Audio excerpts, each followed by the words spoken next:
All right, everybody. We are going to get started with Claude Code for absolute beginners. I'm psyched to see you. My name is Dan Shipper. Um, yeah, this group is amazing. It blew us away, the response to this course, and we're just excited to have a great day together. So I'm going to jump in to an intro. We'll take some time to get to know each other and figure out what we're all here for today and who we all are, and then we're going to dive right in and start building. I'm first going to share my screen, so you'll have to let me know if you can see it when I do.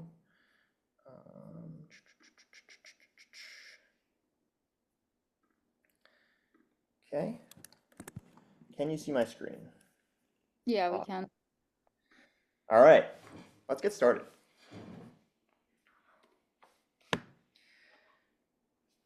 So I think that now is the best time to build things in history.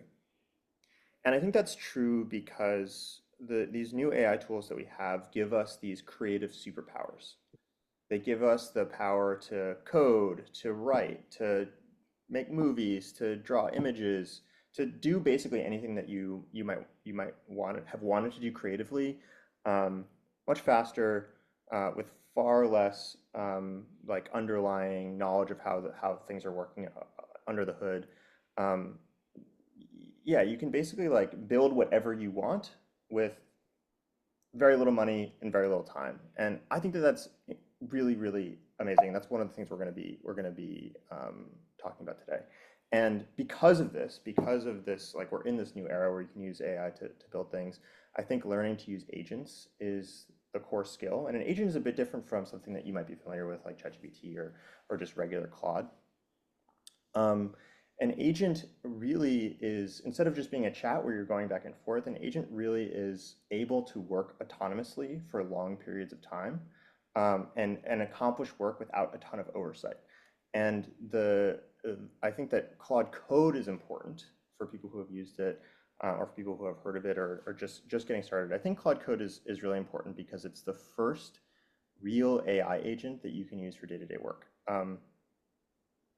When we first ran into it at Every, this is probably like maybe like 6 months ago, um, it just totally changed how we operate the company and what we are able to accomplish together, because it took us out of handwriting code and moved us into this world where we were just basically delegating a lot of programming tasks to Claude Code, and we started to be able to um, like move much faster and accomplish more with the same number of people. So at Every we have about 15 people, and we run 6 businesses with 15 people.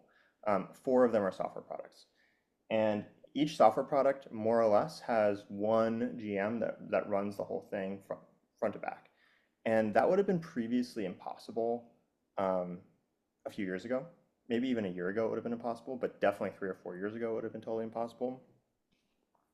And I think one thing that I really want to underscore here at the start is, maybe you already know that this increases, like Claude Code in particular, increases developer productivity, but I think that Claude Code is the most slept on superpower for non-technical people. There's a lot that you can do with it to make your day-to-day work easier, faster, more productive, higher quality, and lots of stuff in your life. And we'll talk about what some of those use cases are. And the reason that most people don't use it who are non-technical is it's kind of intimidating. Like the terminal is kind of intimidating. And so what I want this to be is an opportunity for all of us here to have like a little playground together where you have the support from us and you have the time blocked off to like get over that initial hump of like, oh, there's this intimidating thing with the terminal, and kind of unlock this superpower for yourself. And so that's what we're going to be doing today.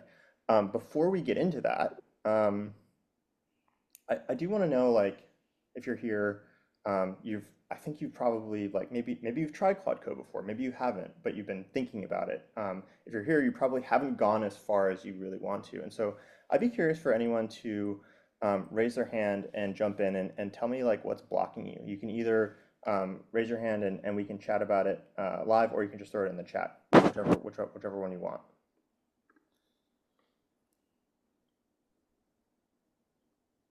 Hi Jen, how are you? Thanks for today.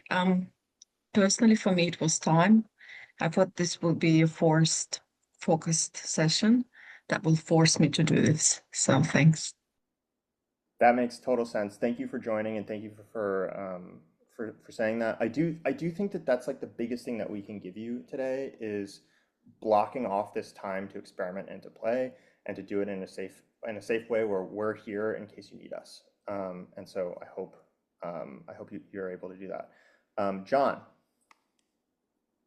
Yeah, I think for me, I feel like I have played around, but I don't know that I'm using and maximizing it to its fullest potential. And so I feel like there's a lot of corners that I can't see around, and I just want to make sure that I'm optimizing.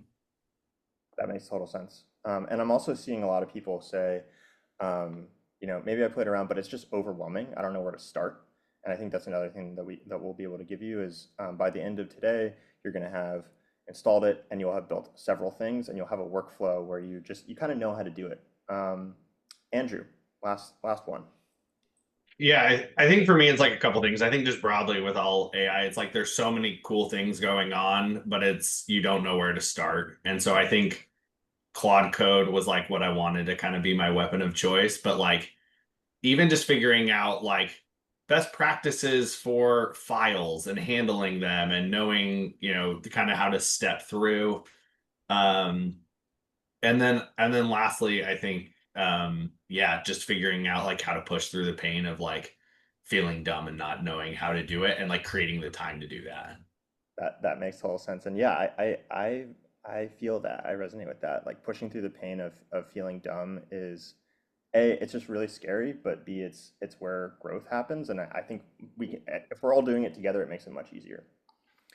Um, so on that note, in talking about pushing through the pain, this course, we're not really teaching you how to code, but we are teaching you how to um, do what used to require knowing how to code. And I just want to take a second to talk about that because I think it's kind of crazy. Like if you were learning to code 5 years ago or 20 years ago when I learned to code, it would require months and months and months of learning basic abstract concepts that you had no idea how they levered up into like a full app or anything that could actually do anything interesting in your life. I personally taught myself how to code with a book, which is kind of crazy. I would just like read my little book and then I would type things into my computer. And if I had a problem, I would just have to like look through the book to see if the author had written anything about it, which often they didn't. Um, and I taught a course like this like 2 years ago, and it was with ChatGPT. It's a coding with ChatGPT, and I have to say like coding with ChatGPT is much easier. It was much quicker for people to get something up and running. And the difference between 2 years ago and today, it's like 10x. It's way better now than even it was a couple years ago at ChatGPT, and I think it will be even better in a year or two. And so, what we're going to be able to do today is you'll have a couple of basic apps up and running yourself that you've built end to end that'll help you do practically important things for your work and for your life. Um, and and all of the skills that you build today, even if you don't get any better, and I hope that you will, but even if you don't, all of these skills and concepts are going to be even more powerful and more important in a year or two as these technologies get better. And I do want to say, nothing that we're talking about today doesn't mean that technical skills are invaluable. So if you're someone that has done some coding before or has been thinking about learning to code, I still actually think that that's quite a good use of your time. Um, However, you don't have to. And I also think of this course as like a little bit of a teaser, like an appetizer for learning to code. It might show you some of the things that will be possible if you truly learn some of the underlying um, fundamentals, and so hopefully it will allow you to enter that world in a non-intimidating way if that's your goal. But if not, that's also totally fine. I actually don't think that you need to unless you want to. And that sort of gets us to the last little bit of intro before we introduce ourselves and talk about the agenda. Um, I really hopefully you can feel how excited I am about this stuff. We're like a couple years into the AI wave, and I'm still as excited as I was a couple years ago. And um, hopefully this is your permission to be excited about this stuff. There's a lot of different emotions people have about AI, but I really guarantee you that if you have enough curiosity and persistence, you can build anything that you have in your head with Claude Code, and that's fucking awesome. Um, and that you've already done the hardest part, which is blocking out the time in your schedule to be here. And so we're all gonna build together, and it's gonna be amazing. So I hope everyone's really excited. I am. Okay, so what are you gonna walk away with today? Let's like give a little bit of like a promise so you understand what we're gonna do. One, you're gonna have Claude Code installed and ready to use. That was part of the setup already, so hopefully most of you have done this, but if you have not, we'll take some time to do this so that everyone's on the same page. We're gonna give you a framework and a way to think about how to what Claude Code is, what the terminal is, and how to do vibe coding with it in a way that even if you're non-technical is going to be productive for you. You're going to build an app from scratch, and then you'll be able to take away a process to build your own tools going forward that you can use in your work and in your life. I just want to take a second to introduce the team. I'm your instructor. I'm Dan Schipper. I'm the co-founder and CEO of Every. And let's have everybody left to right just briefly introduce themselves. Hey guys, Will Mannon here, joining from Boston today. I'm John, helping Dan deliver the session, handling some of the logistics and making sure that you guys have a great experience here at the workshop. So happy to be here with you and looking forward to today. Sweet. Nitesh? Nitesh, joining you from India. I'm a TA with her, helping you with any of the snafus that you hit upon while building and using Cloud Code.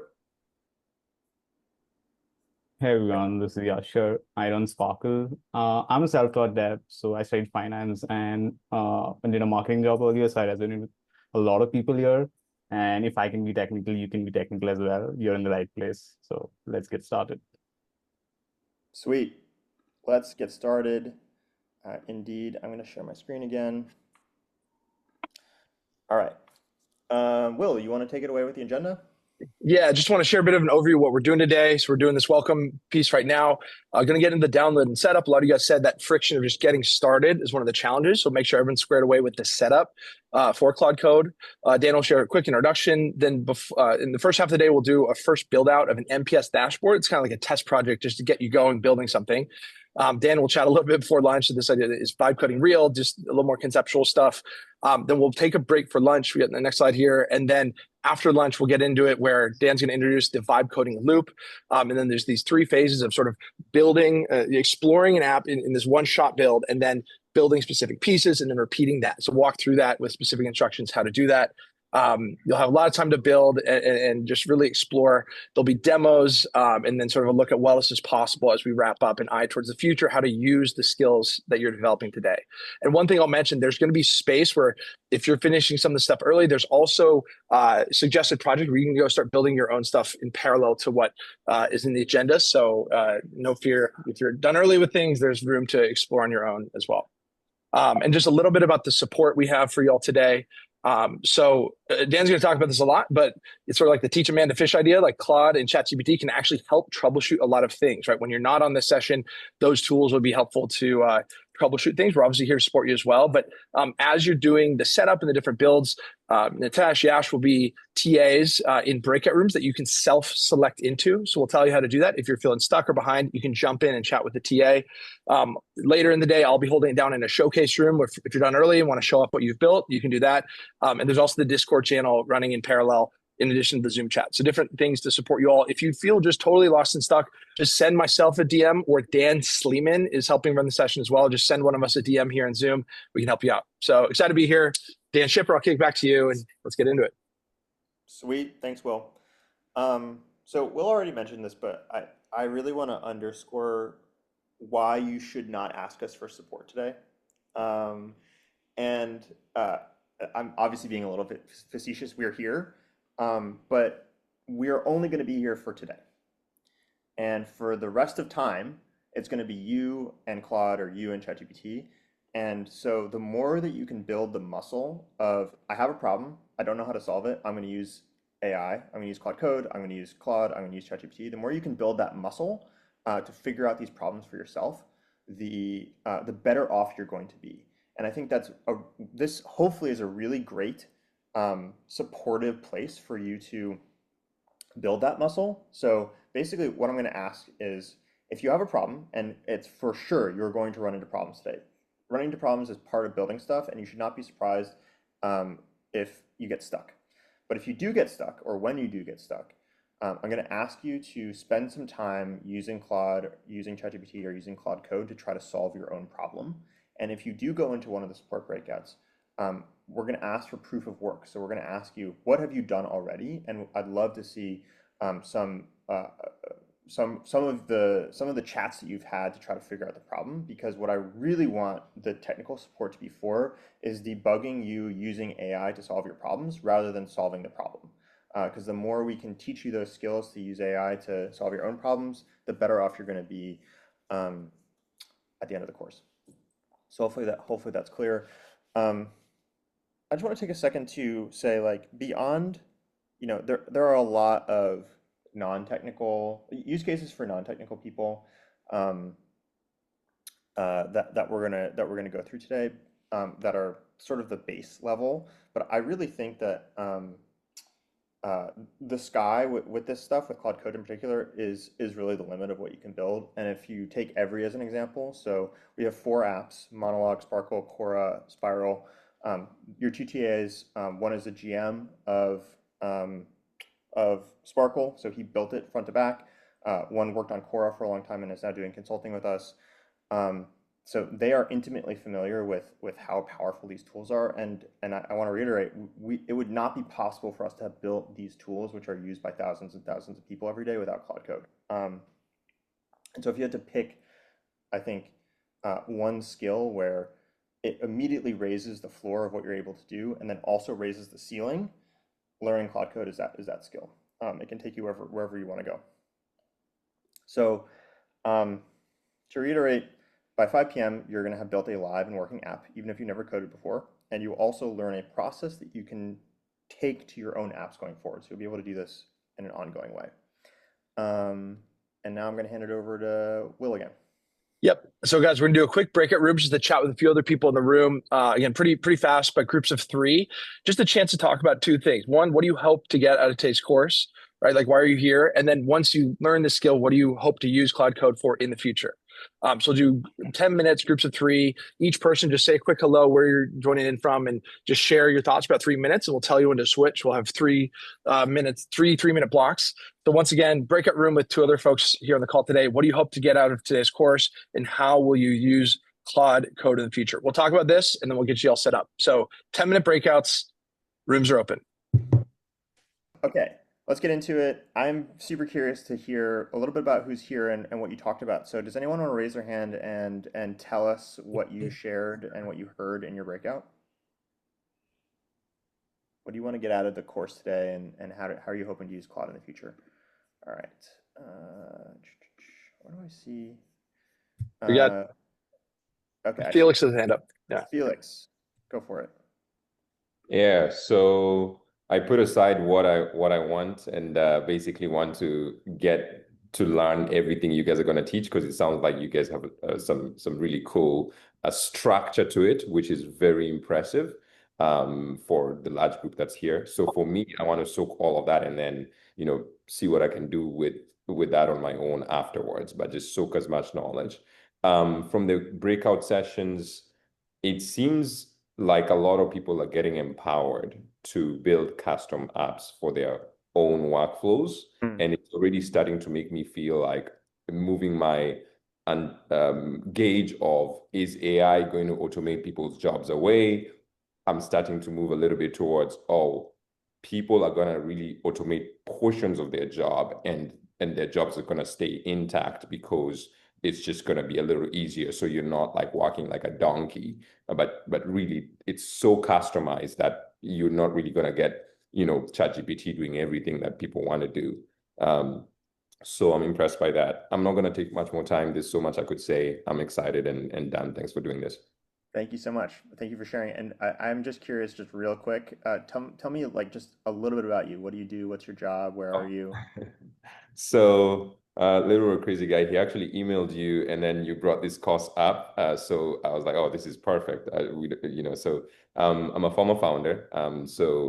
I've been a pilot as my first career, and then got into business and partnerships, and then eventually became a founder, CEO, and built a tech company in Kenya, raised money from Silicon Valley. I'm now back in New York, about to figure out what my next thing is. And this is exciting. So I have some specific things that I hope to connect with some people on your team. You might be too busy, but some people on your team might be able to help me with that. So if that's possible, I'd love that. Awesome. We'll figure that out. Thanks for sharing. Rick, tell us a little bit about you, and then tell us what you hope to get out of this course and what you talked about in your breakout. Okay, I'm a founder, past founder, and I'm really excited to learn a new sense. And by that, I mean a new way to communicate and a new way to be empowered. And I have some things that I'm trying to create, but I got stumped right away as soon as I got into these tech screens. And I've done programming in the past, but not this type. But anyway, it's empowering, and I want to connect with everybody. And this is a way to do it, man. I'm learning my new senses. Thanks. Awesome. Thank you. Thanks for joining. Dr. Kevin.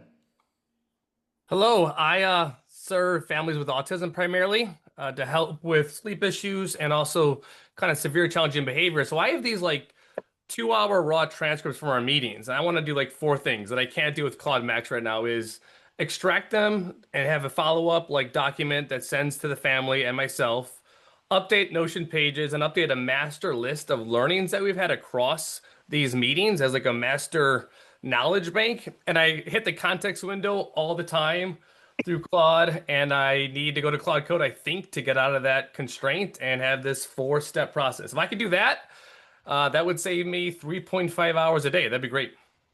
That's awesome. I bet you we can do that. I think it's And doable. I think it's a I think doable goal. I think it's doable. I'm really psyched about this. Obviously, we have our own like set of things we're going to build today, but you will have time to also work on your own things in parallel. And so I think you'll be able to make progress on it today. And I love that. I love that use case. It's a perfect use case for the power of this. Even if you're not like programming all the time, you're a doctor and you need to automate the the notes that you're taking or how you interact with your patients. So I love it. Sweet. We'll do a couple more. Elliot. Yeah, I mean, I'm interested in like 2 things primarily. So the first one is like I've been using Claude Code a lot, built a lot of things internally. I have no idea if the way I approached building it was correct. So it's kind of like a meta learning of like how to approach these problems and organize better, because I think you can do it poorly and it still works, but that doesn't mean you did it fast and the best way possible, which are both really interesting to me. The second thing was like how to build both like internal tools. So you don't have to be as polished and beautiful as like the every tools that you guys build, but like I built apps internally that enable a lot of the job that I do. But I also want to learn how to build the really pretty stuff that goes out to the world, people would actually pay for and find value in. So like those are the things that we talked about briefly that I really want to learn today. That's awesome. And just tell us like what you work on, where you are, all that kind of stuff.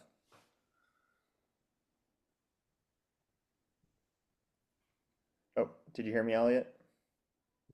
Oh, Yeah, I'm in Brooklyn, I hear both. head of growth of a software company. So I'm doing a lot of like growth, go to market, marketing stuff like that. Awesome. We're in Fort Greene. Sorry, in Boerum Hill. I live in Fort Greene, but we're in Boerum Hill. And I'm in Bed-Stuy, so Oh, maybe we can awesome. hang out Very sometime. close. Yeah, that'd be great. All right, last person, Tyler. Hi, yeah.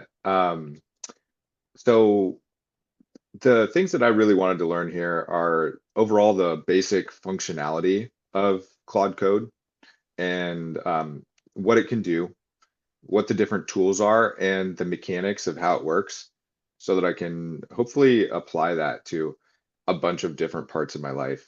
And I work in a couple of different fields. I have a few companies, some in consulting, some in like custom tailored longevity, and performance consulting. And there's a lot of opportunities for automating parts of what I do, which is like specialized knowledge application.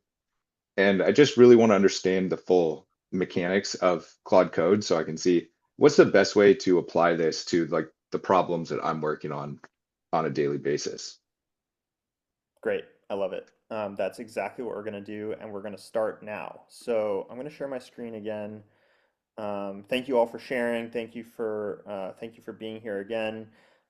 Let's do the hardest part, getting set up. I'm going to do a little bit of an intro to like what Claude Code is, what the terminal is, all that kind of stuff. We asked you all to like get Claude Code working on your machine before today, but in case you have not done that, we're going to have some time. We'll do a live demo of how that works, and then we're going to have some time for you all to set yourselves up. But let's start with like a little bit of an overview of what this thing even is. So what's Claude Code? Very simply, it's an agent that lives in your terminal. We'll talk about what a terminal is, but it's an agent. Let's just say it's an agent that lives on your computer. It can run. One of the things that makes it different is that it is designed to run for like 10 to 30 minutes at a time autonomously. So it can do a lot of work without so much oversight. So rather than ChatGPT or Claude, which is mostly designed for back and forth conversation, Claude is a little bit like a coworker where you can say, "Hey, I'd like you to go do this thing," and then it'll come back, 30 minutes later with something that is pretty close to what you asked for usually.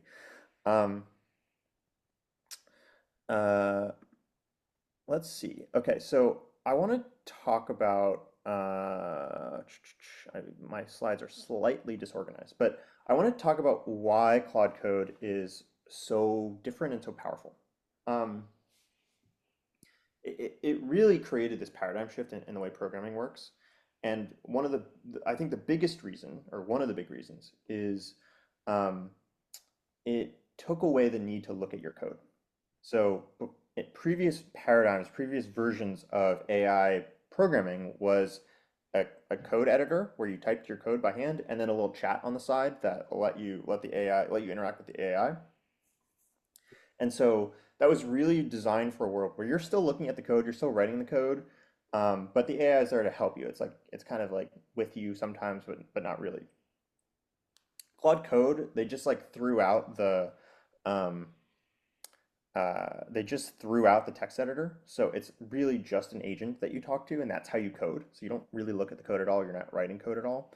And one of the big design choices that they made that I think is so interesting and so important is it's designed like there's a programmer that's on your computer. So everything that you have access to, Claude has access to. And that makes it incredibly powerful. And you can think about, the difference between maybe ChatGPT on the web. It doesn't have access to your whole computer. So all the things that you have access to, ChatGPT can't get. And these tools get way more powerful when they have access to more things. And so Claude Code gives you this sort of like ultimate power because it's a little bit like you have a professional developer that is like living inside of your laptop that you can call to do magical things.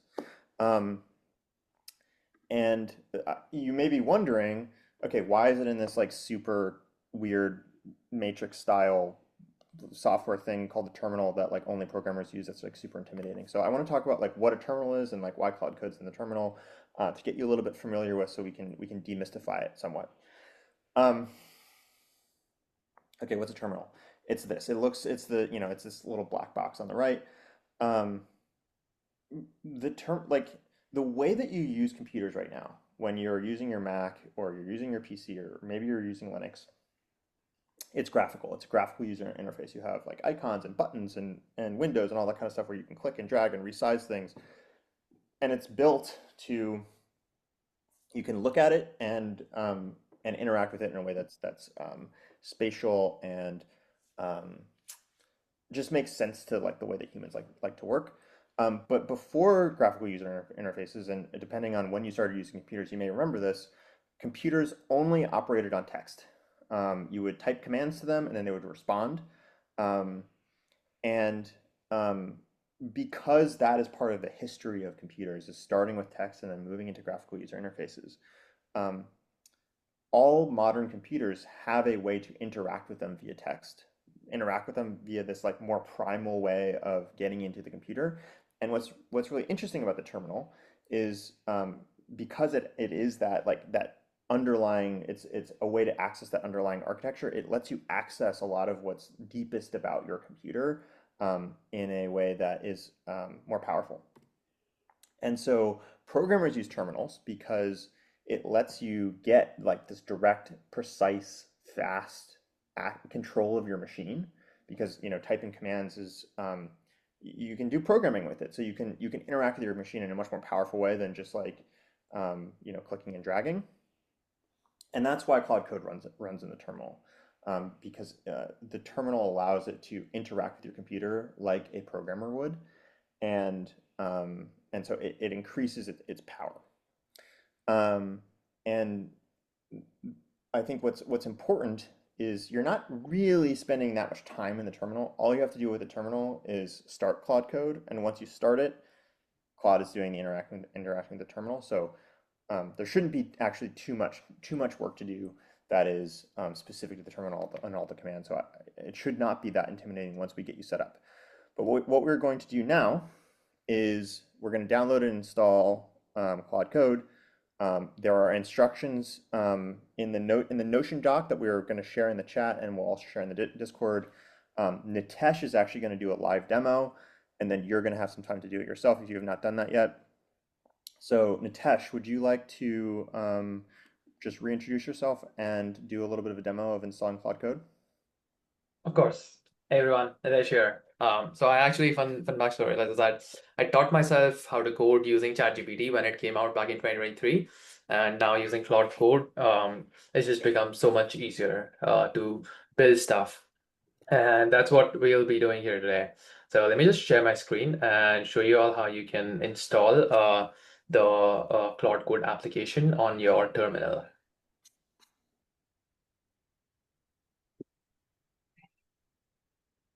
Okay, you guys can see my screen, right? Yeah, we can. Yep. Yep. Okay. So you should open terminal, like just type on your Mac, search for terminal like this, and it will open an app that looks something like this. And over here, then you're going to the Notion doc that we have shared with you, and just follow the steps over here.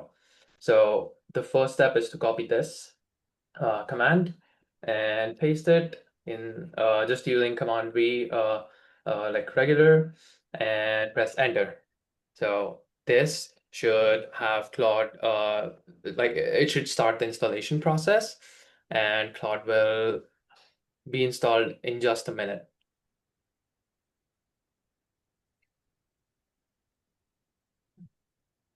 Okay, setting up Claude. So even like working with Claude, just to fill in the size, like even installing Claude and working with Claude has become easier over the last few months. So this is just getting easier and easier every day.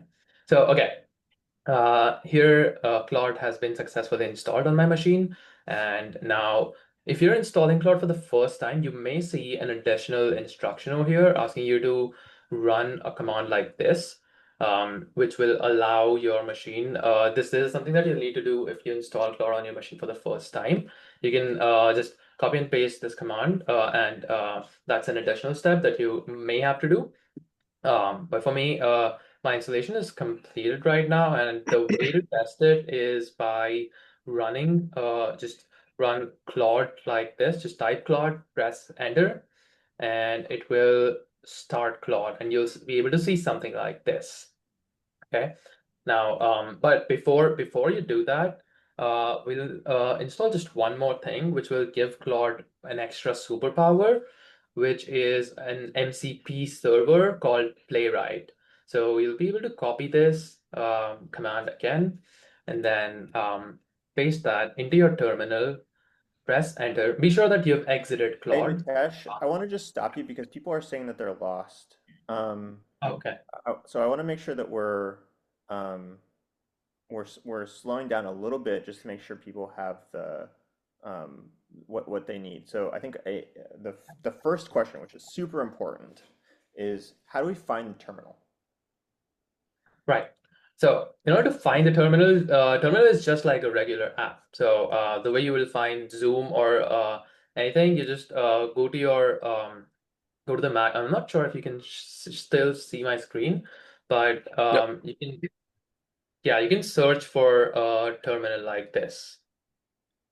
And if you're on Windows, it's CMD. It's the command prompt. So the key distinction. If you're on Windows, it's different. It's called the command prompt. You can search CMD.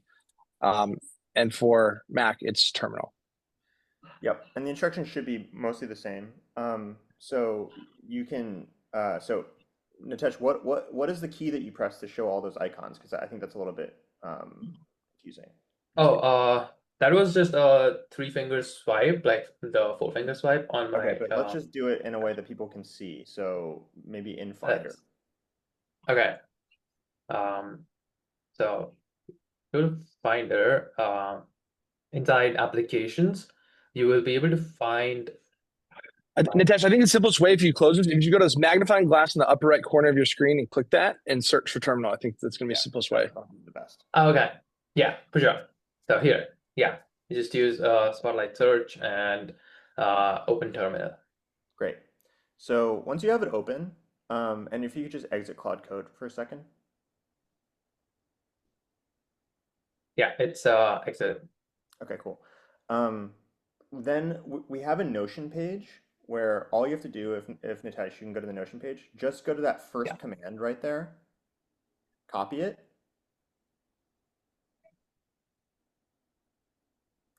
and then go paste it back into your terminal. So before you paste it, so that's all he did. He opened terminal, he copied, and then he pasted, and then he's going to hit enter. Yes. And what that's going to do is it's going to go and download Claude Code from Anthropic's servers and then install it for you. And that should be the right command for Windows. Nitesh, can you confirm that that is actually the Windows command? Let me just confirm. Yeah. CMD or command prompt. Yeah. Yeah. It'll be pretty it will be pretty quick. So people who are asking, it'll be pretty quick. So it's already installed. Sounds like people who are on Windows may be having some trouble. We will get you the Windows specific command for the people. Before we do that, for the people who said that they were lost, I just want to check. Does this feel clear even if it's not working for you yet?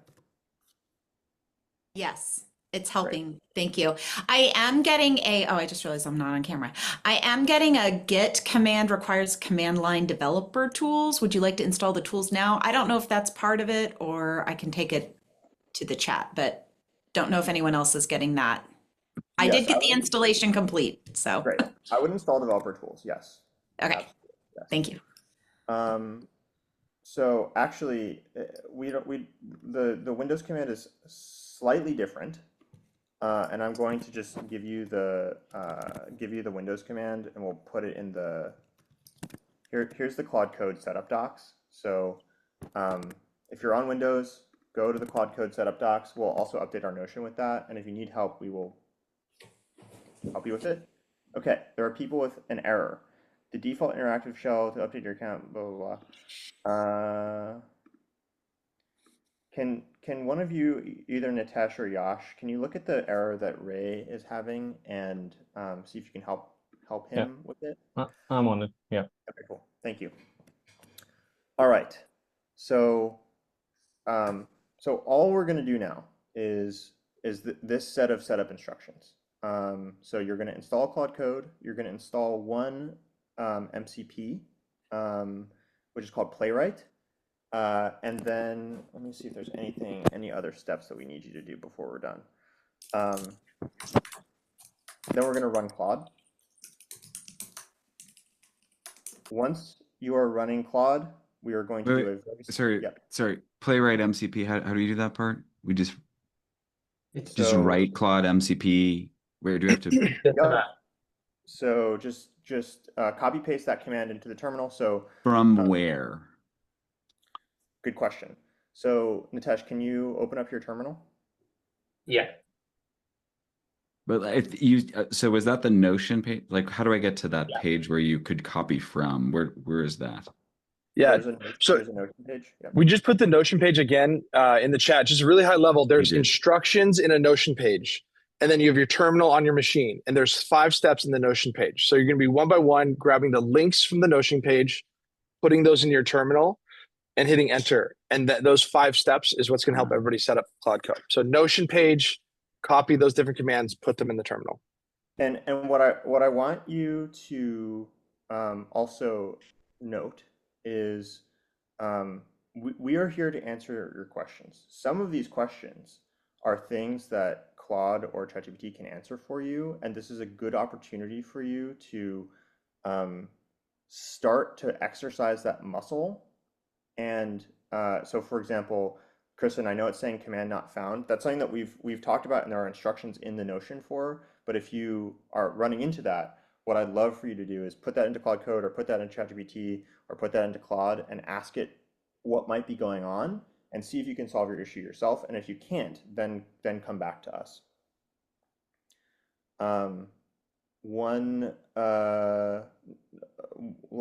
love that, but I want to just voice, I think a particular challenge with that is that this is going so fast and we're all trying to get it set up. So we don't really have the luxury of being able to pause and like pivot to ask questions, which I would normally totally do. So that just makes total sense. kind of voicing.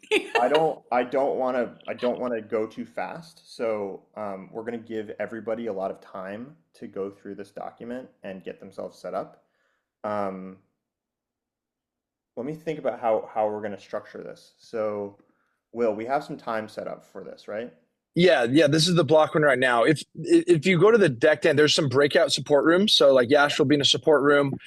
So if you're really stuck, we have these choose your own breakouts where you can jump in and get support. But we have some time set aside right now just to make sure everybody has this set up. Okay, so we sort of did the demo. I think everybody started setting up as the demo was going, but this is now the working block we have. So we're going to open breakouts. Basically, you're not going to be sent automatically to breakout. You get to opt into a breakout. So the support rooms with TAs from the every team available if you're totally lost, help you troubleshoot, right? But right now, everybody's going to this is our time to set up Claude Code. We'll put the Notion doc in the chat one more time. And it's really simple. You open that Notion doc. There's 5 lines that you paste one by one. In the meantime, you just have to let Claude run. And so you take the first one, put it in your terminal. Then you do the second one into the terminal, third one in the terminal. You do those 5 and get set up. So there's a time we have set aside to make sure everybody's set up. And then at that point, we'll be ready to go and build our first app. So that sound good, Dan? Yeah. Can you also put it on wait, Rick, just Discord? 1 second. Rick, just 1 second. Will, how much time do we have blocked off for this? Until when? We can go till 11:30. I mean, it's a little bit flexible. We said 11:15 to 11:30. So we have Let's go to 11:30. So cool. If you are having trouble setting it up, we have 30 minutes from now until 11:30 where we're gonna help you set it up. I'm gonna go and do another demo for you just so we can start from the beginning. If you need support, feel free to go to any one of these breakouts, and I'll also answer anybody's questions. If you have a question, please raise your hand. Nitesh, can I ask you to update the Claude Code instructions so that they work for Windows? Because we do not have a Windows specific installation instruction in the Notion. Can you just update that, please?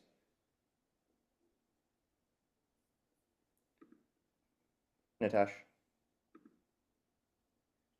Nitesh is in a support breakout. Oh, he's in a, okay, got it. Okay, someone needs to do that. We'll figure that out. I'm going to answer a couple questions and then I'll just do that. You're putting a lot of the stuff onto the chat. Can you also copy some of it onto the Discord? Yes. Dan Sleeman or Will, would you mind doing that? Yep. Okay, Nicola.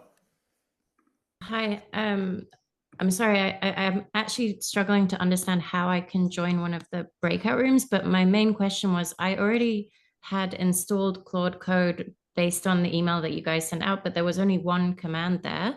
And then step 2, so it says after Claude installs, run this other command. Do I now need to just redo it and run that command afterwards? Or because I didn't run that command, but it's working?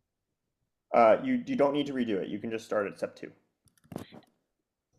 But so I should do step 2, just copy and paste that in without any, just from the beginning. It should work. Okay, thank you. Of course.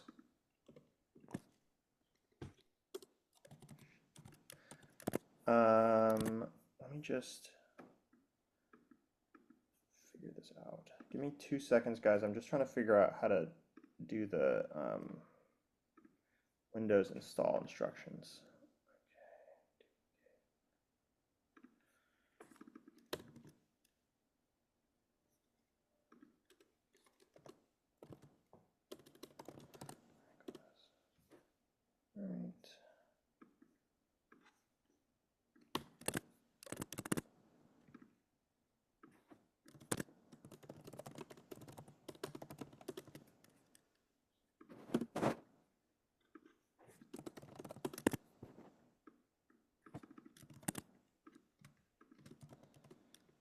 All right.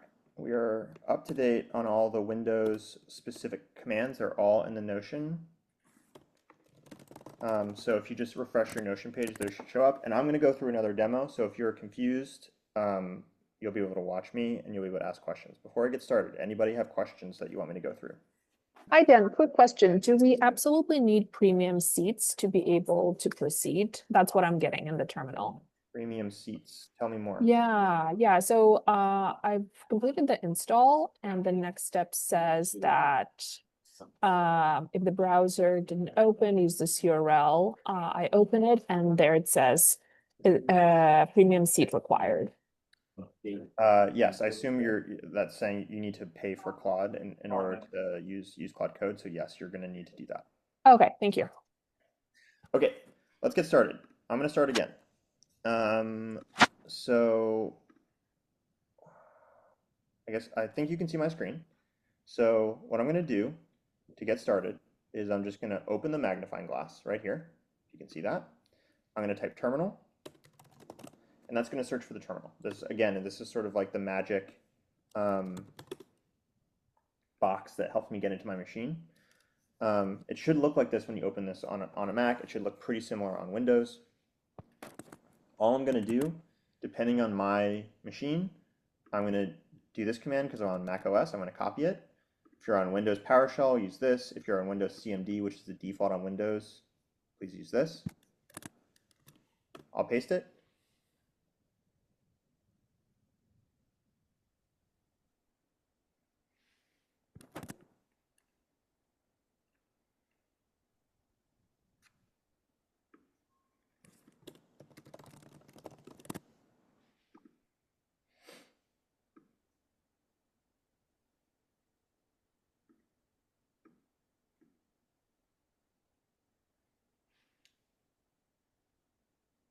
Cool. Now it's installed, so it really should not take too long.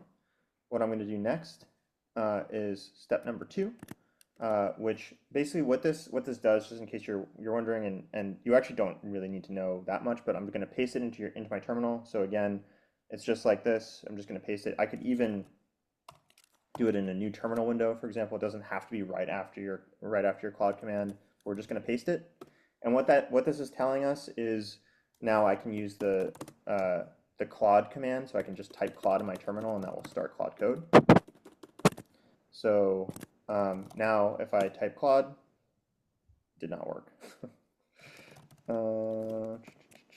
Interesting. I may have just messed up my Claude instance. Yeah, cool. So now if I type Claude, it should run for me. Then what I'm going to do is I am going to install Playwright, and it's the same process. Just going to take this, I'm going to paste it, just pasting this line of code.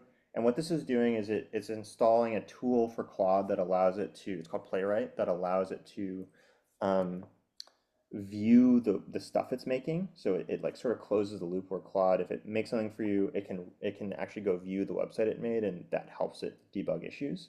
So I'm going to install Playwright. And then I'm just going to run Claude. Now we're in Claude. So that's it. That's the basic stuff. Is Playwright also for Windows? Yes, it should work for Windows. Thank you. The only other thing that I want you to do once you've done this, once you're in Claude, is type /init and then paste this in, which is this is the last command, it's step 5. And what this is going to do is just give Claude a couple of instructions for how it should operate on your machine in a way that will make it friendly for you. So you just copy paste this command /init and then all this stuff, press enter, and then Claude is going to set itself up and it'll start working for you.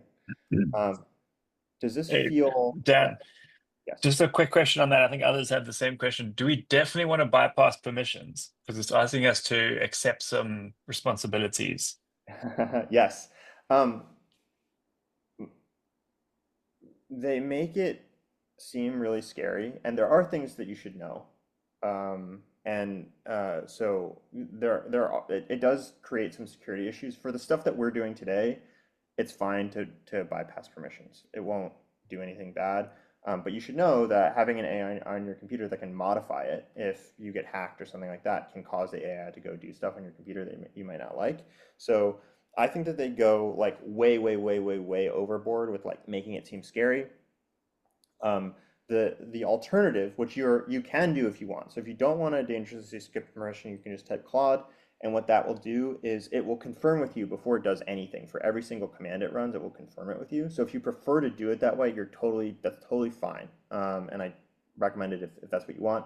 I find it personally annoying, so I mostly dangerously skip permissions. So it's up to you whether or not you want to live dangerously or not. But I don't think it's as dangerous as it makes it seem. Okay. So you're mainly concerned though with like an outside actor coming in to run things on your machine versus like you doing something that messes it up. Yeah, so that would be the risk, is there's some sort of like prompt injection where it goes off and does something that you didn't. And I personally think the risk is pretty low.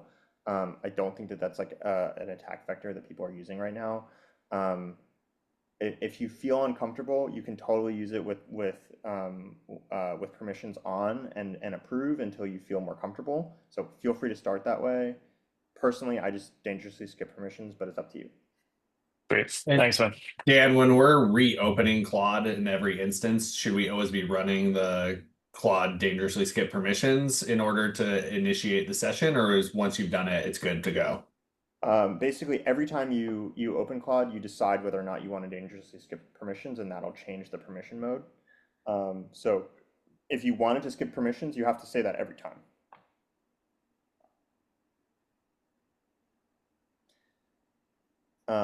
But like people are saying, it can be a good thing to not do the dangerously, just type Claude and not dangerously skip permissions while you're getting familiar, just so you can kind of like understand what it's doing. If that's what you want, it's completely fine.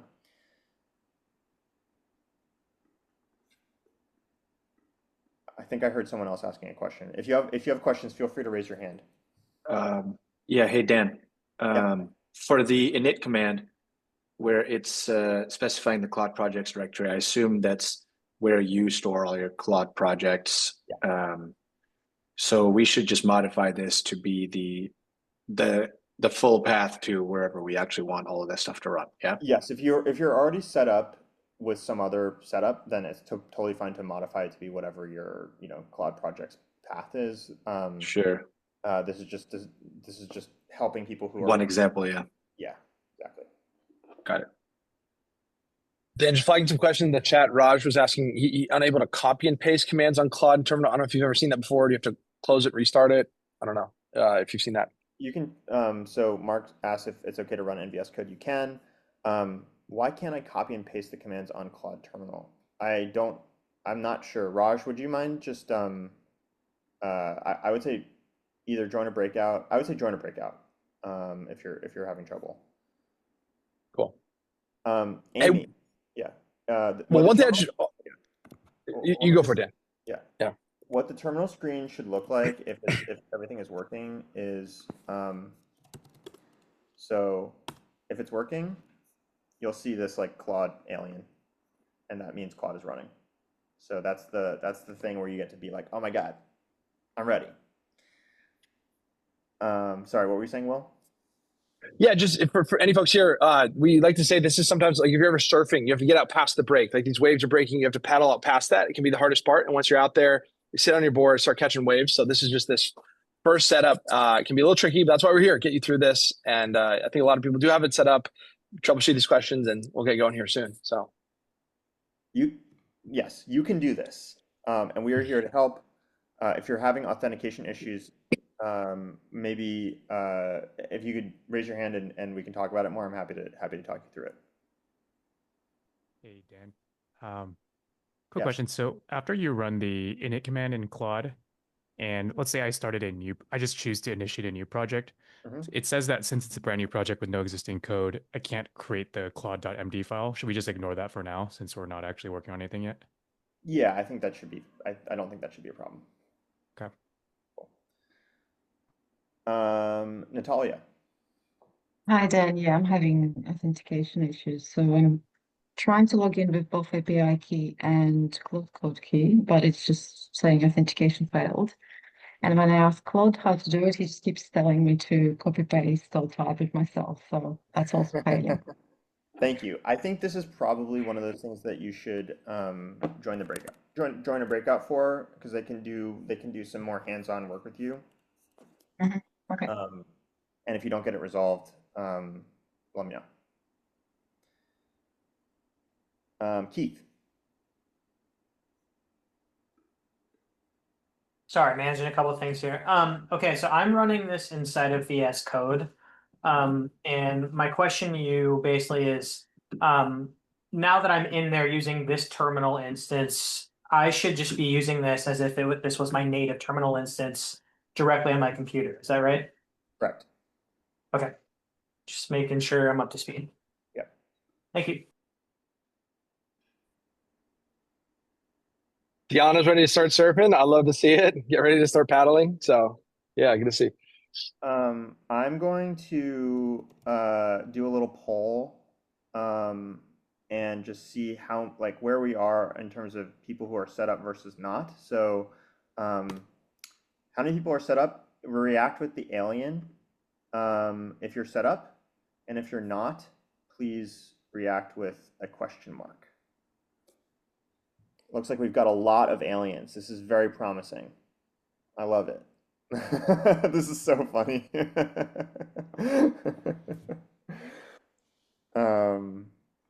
Okay, cool. Really, really great to see all these aliens. We're all aliening together. Sorry, Dan, I'm so sorry. How do I join the breakout rooms again? How do you join the breakout rooms? If you hit the real question. If you hit at the bottom of your screen, it should say breakouts. You click that, and then there's these blue buttons to join on the right hand side. I'll paste what it looks like in the chat again. Cool, thanks. But yeah, we got some support in there. If anybody is not yet having I found it. Cool, By the way, thanks so much. we are. It looks like pretty much most of the people here are set up. If you're not set up, you're in a breakout. So there's like 190 people who are more or less set up. So we've got 15 minutes. So let's just let's chat, or B, if you want to go off and do some Claude Code stuff, like feel free. You can go right ahead. You don't have to wait for me. But I want to hear more about how things are going. What's on your mind? Let's talk about anything. We want to talk about Gemini 3, happy to talk about it. I just want to make this fun and useful for you guys while we're waiting. We just have people with lots of different skill ranges, so we need to make sure we're keeping everyone together as much as possible. Will, did you have something to say? No. Yeah. Hey, Dan. So long time dev, I'll but say, first Sid, time. Sid, just raise your hand so I can call people. Oh, yeah. Cool. John. So one thing that I've always wondered, and I haven't gotten a good, clear answer on, I'm curious your perspective, is at work, Cursor is kind of the jam that everyone is navigating towards, and I've always liked Claude Code and preferred Claude Code. Using Cursor or using Claude Code inside of Cursor, would you do that? What is the difference of using that versus using Cursor directly? Because sometimes I feel like I'm not sure which to use and when. Does that make sense? Good question. I think of Cursor, and it makes sense. I think a lot of more senior engineers who are like a little bit more mid-career are going to prefer Cursor because it feels a little bit more like traditional engineering. And so if you're someone who doesn't want to be like fully delegating to AI and more wants to like use it as a partner, as something to pair with, I think Cursor is a better option. I personally feel that and the way that we write code at Every is we just like got rid of writing code by hand, and everyone writes everything with Claude Code. And I personally feel that the transition from like pair programming to fully agentic programming, it's a totally different skill that has different benefits and trade-offs. And some people don't want to do it, but if you fully give yourself over to it, I think it's a skill that is going to be incredibly important in the future and is going to be the way that like new programmers learn to program more or less.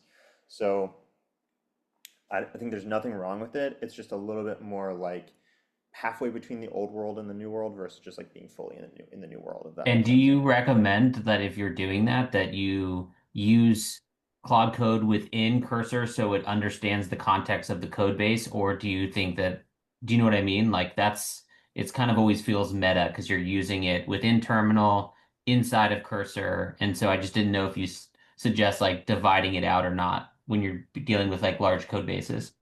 I mean, either way, like it has access to your file system, so it has access to your whole code base. So whether or not you use it in terminal, I think whether or not use it in terminal is more about for you what's more comfortable, what workflow do you want, rather than like what Claude Code is able to do because it works either way. Thank you. Sure. Neil. Hey, hi, thanks. Actually, just quickly following up on that, if you're in Cursor and you use Claude through their IDE chat thing versus use Claude Code in the terminal, are the models used being like different? Claude Code in the terminal versus Claude in their chat. I'm In the pretty sure Cursor the, chat. yeah, I'm pretty sure the models are the same. It's possible that they're using like some slight variant of Claude for Claude Code that makes it run a little bit longer and gives it a little bit more freedom. But I'm pretty sure they're They're pretty much similar. Okay.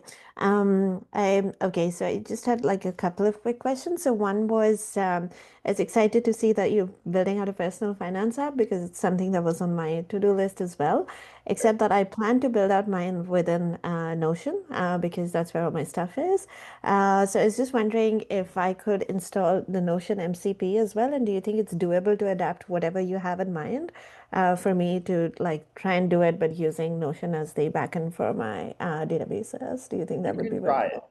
I would say like the way that we've structured this, I'll ask you to like export your data from somewhere, and Notion makes it pretty easy to export. So I might recommend you start by exporting, and Okay. that'll let you follow what we're doing a little bit more closely. And then as you get more comfortable, you can add the MCP. I imagine you'll be able to figure that out, but Mm. if you want to stick a little bit closer to what we're doing so that you don't get lost, Okay. All right. if you want to live dangerously, I fully support it. And I Okay. think that All right. you'll figure it out, but I might recommend you export first. Okay, sure. So I will try a little bit and report back. And is there a difference between using Claude Code for web versus Claude Code in terminal? There is a difference. So when you use it in a terminal, it's on your computer. When you use it on the Right. web, it's spinning up a virtual machine that it's running inside of. And so you don't have access to that virtual machine. It's not your environment. And so that comes with a lot of trade-offs that make it a little bit harder to use. Okay, so everything we're doing today recommended on the terminal. Yes, yes. Okay, all right, cool. Okay, if I have more questions, I'll come back. Thanks. Awesome, thank you. Let's see, David. Yeah, appreciate it. I think you mentioned there's a couple different levels of folks here. Maybe for those of us that aren't, previously professional engineers, can you walk through kind of the life cycle or how you're using it and setting it up? Because I think the danger in going through a project, the danger that I have found myself is you just get in and start building and then you've worked your way into a mess, into a hole, because we don't have those patterns of like, what does a good design look like? Like, when are you ready to actually put fingers on keyboard and build and kind of recognize and steer it? we will deal with that. So that'll be a big Okay. part of what we talk about later. So I don't want to spoil it. So stay tuned. Roberto. Hi, everyone. So a bit of context. I'm completely new into AI. I have just been using AI to simple stuff. And now I take this deep dive into start learning about cloud code. And now I'm listening to all of you guys talking about Cursor, Bible, and all that.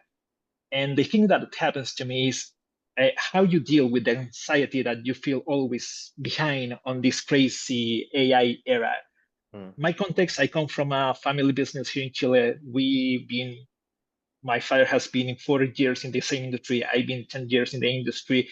And it's an industry, at least here, that is completely, stranger to the, the technology, the software. And so for me and for the whole team, it's a mix between fear and anxiety, everything that is happening with AI. So I wanted to hear from you, Dan, and from Georgina, and from the rest from the people here, how you deal with so much information and how you distill. I mean, how you say, okay, I believe I can hear this guy. For example, that's how I get to you guys from area. I say, okay, I think this is valuable information and I can trust in their voice. But again, yesterday, Gemini 3.0 was launched in the world, and I think that all the alerts say, hey, did you know? And now you can do this stuff, and ChatGPT is obsolete, and OpenAI is losing the war. And if you don't know what is going on, you're going to lose your job in 2 days. So how you deal with that, people? I mean, and then being really honest with you, it's crippling. That's the war. Yeah, it's a great question. Thank you for asking it. Well, I have to be a little bit self-serving and say, just read every. We got you covered. And I do think like that is what we're trying to do, is make a place where you feel like if it matters, we'll cover it and we'll teach you how to do it. And if it doesn't matter, we won't have to worry about it. So like you just subscribe and you're covered. And that's one of the things we're doing today is like we think that Claude Code is one of those things that you should know about. And that's why we're doing this course. So that's the idea of every. However, I think there is just this larger thing of like, oh my God, there's all this stuff coming out. Everybody's covering it, but I don't even have time for that. And maybe I'll lose my job in 2 days if I don't like learn what Gemini 3 is, like all that kind of stuff. And I think I have a couple things to say to that. One is if you know the word cursor, you are like in a small elite of people who are like already at the edge. There's like there's all these like little levels to this. There's, if you're working at a big AI lab and you know what's coming out before it comes out, like those people are at the way edge. But I think if you are here, you are already so far ahead of the adoption of all of these tools. You're at the very bleeding edge. And so I actually don't think that you need to be super worried about it, because what I find is because you're already in this place, if you're worrying, then you're just like hopping from thing to thing and you're like, you never feel like anything's enough and you're just like, oh my God. And so if instead you approach it from a little bit of confidence that you're doing the things that you need to do, and what AI should do if it's used properly is help you do better work and live a better life. And if you focus on those things that you're curious about and things that you want to get done in your life and see what the tools are that might help you do that, and maybe Claude Code is one of those, find the tools that work for you and just use them to the extent they help you. And when something new comes out, pay attention, like maybe look at it briefly, but you don't have to use the new thing just because it's new. You should only use it if it's like actually serving you. I think there are some people like me on this call who I just love new stuff, and so that's why it's this is a good job for me because I just get to play around with new stuff. But if I didn't love it, I would find tools that work for me and use them to enhance my work and my life. And I think you're doing enough already that you don't have to be anxious about it. And more anxiety is not going to help you. And what will help you is just knowing that you're already pretty much at the edge, and so your task now is to find practical ways where it can help you rather than use the latest thing or know the latest thing. Thanks. Yeah. Thanks for that. I'm going to share this with my therapist today at the end of the day. Thank you. Great. Thanks. I love it. Andrew. Yeah, I mean, mine is related to what Roberto was saying. Like, I think something he was saying was making me think of, I had recently read some Kevin Kelly stuff where he talks about like the idea of thinkism, right? Where like we think we can learn our way into like solving a problem, and he instead like talks a lot about like prototyping your life, and that like you learn by doing quick iterations. And I think that's like the fear of like AI is like knowing where to start. But I'm curious like what your thoughts are on the trade-offs of like places to invest in like strong foundations, because they'll be accelerators as you then try to iterate. Like you were talking about, like, for example, as I've like started to understand file structure better, right? And like being able to look at code, I can prompt better because I know like what to tell the agent to do because I don't like the way that something looks. And I'm just like curious, like how you would think about figuring out like, oh, okay, I'm never going to be a top-notch developer, and that's like a waste of my skills, like because I'm never going to be in the top 10% of that. But I think there are other places where I can, right? And so I think like figuring out what's enough to be dangerous and know what I don't know, but like also explicitly being like, I'm making the decision not to try to know those things, but at least I know that I don't know it. Great question. And one that I think about a lot, and I'll say, first of all, there's no one answer. So it depends on who you are and what your context is. But the way that I think about this is when I was growing up, I took piano lessons and guitar lessons, and they were very, very theory and fundamental focused. And same thing for programming actually, but like really also for music stuff. Like I was just learning scales and all this like boring and like the notations, and it just felt like super boring to me, even though I loved music. And I never ever did my music homework. And my teachers hated me, obviously, because it was like super annoying because I was just like, I would always just never do the work. But I love playing music, and I love playing piano, and I love playing guitar. I just didn't love having to learn stuff that didn't connect to what I actually wanted to do, which is play music. And now I have YouTube, and so I have a piano here, if you can see that. And on YouTube, like I can pick any song, and there's someone who's done an incredible YouTube tutorial of like any song that I want to learn, and I can do it without any of the theory or any of the fundamentals. However, if you are in a place where you're starting to do this stuff and you're starting to get to be maybe a more advanced musician, or you're starting to build stuff through Claude Code without learning the fundamentals of programming, you will run into problems that are hard to solve because you don't have the conceptual underlying fundamental understanding. And that is a great time to then go get it. So one of the things I've noticed is I'm watching a lot of music theory on YouTube. And that's because I've been motivated by running into things I don't really know about how they work or why they work, because I'm trying to play songs. And so I think of this course, for example, as a stepping stone to, you're going to run into problems and you're going to be like, oh shit, I don't know how the file system works. Now I need some of that fundamental underlying understanding. And Claude Code, ChatGPT, Claude are all great for that. And I think when you think about fundamentals are sometimes they're important just because they're beautiful. But really, where fundamentals are most important are because they help you solve problems. We found fundamentals because like we ran into problems we didn't know how to solve, and so we had to go down to the fundamentals to like figure out how to solve them. And I think programming, music, pretty much most skills work that way. The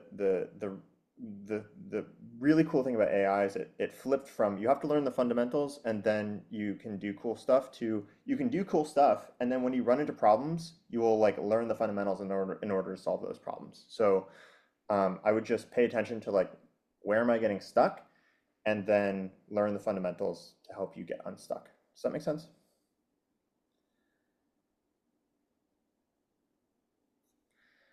All right. Hey, Dan, want to flag, read the half hour with the breakout room crew is back. We got some love in the chat for Yash, working well under pressure. Nitesh, all of you in the TA room, thank you guys.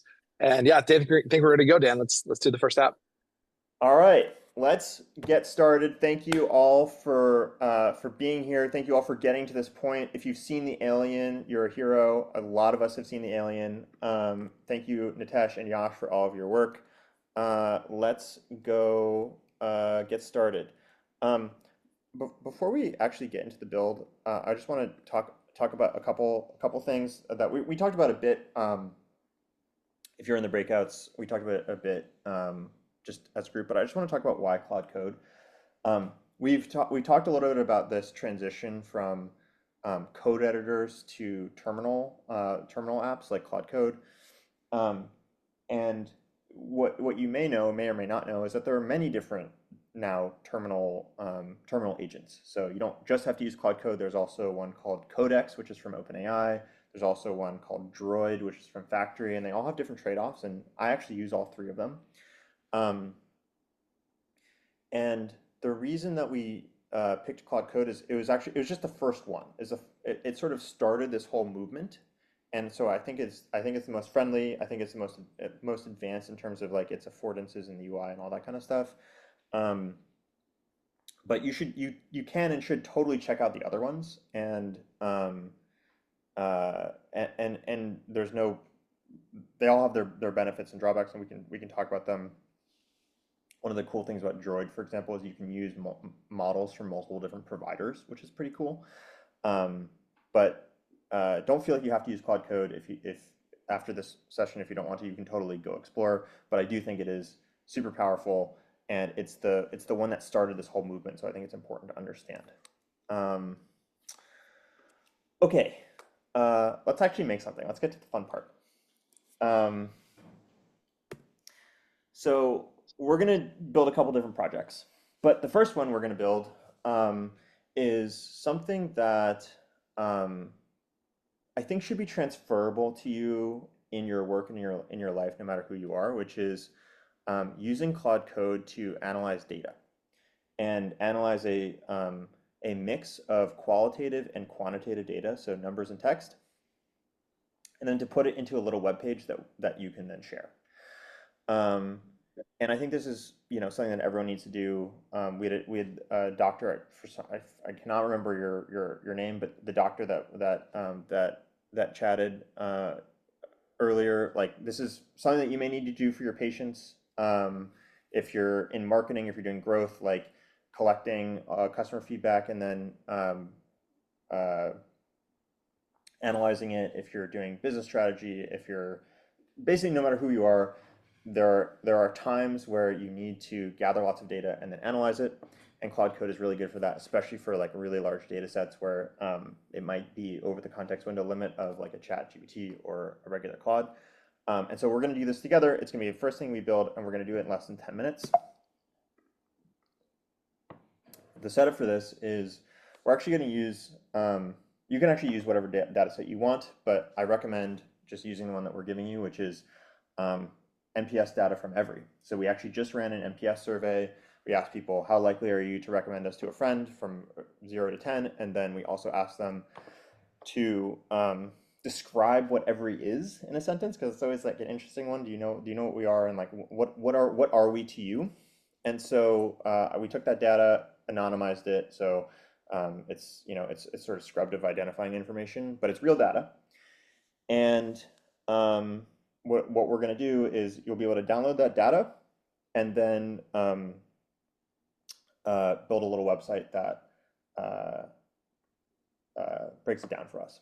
So what we're going to do, download the data, open Claude Code, and ask it to analyze the data and turn it into a web page. I'm going to do a demo. We're going to go slowly so everyone can see exactly how it works.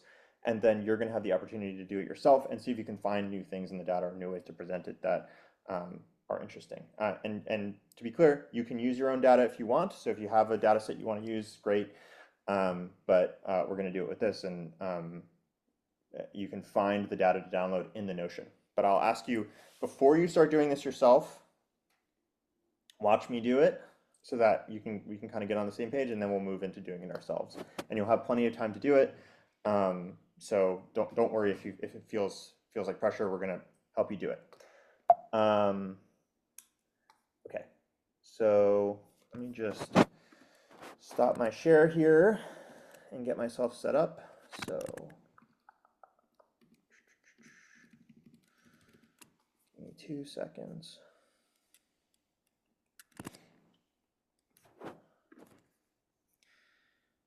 Okay, so here's what I'm going to do.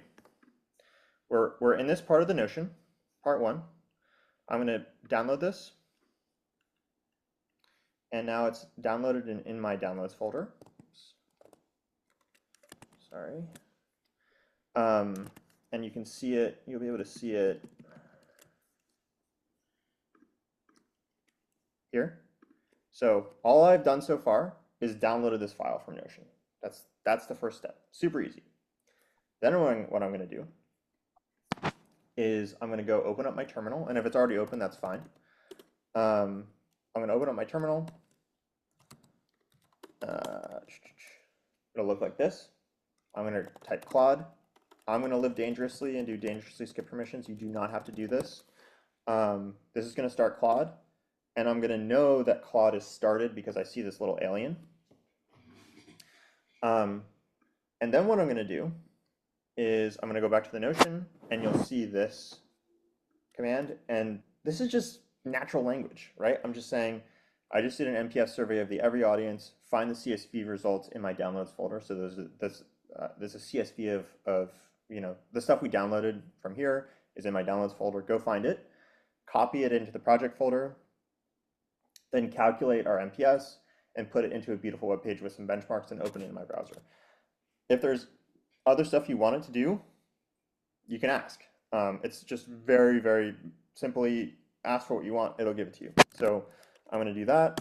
I'm going to press enter, and it's going to start working, which is pretty cool.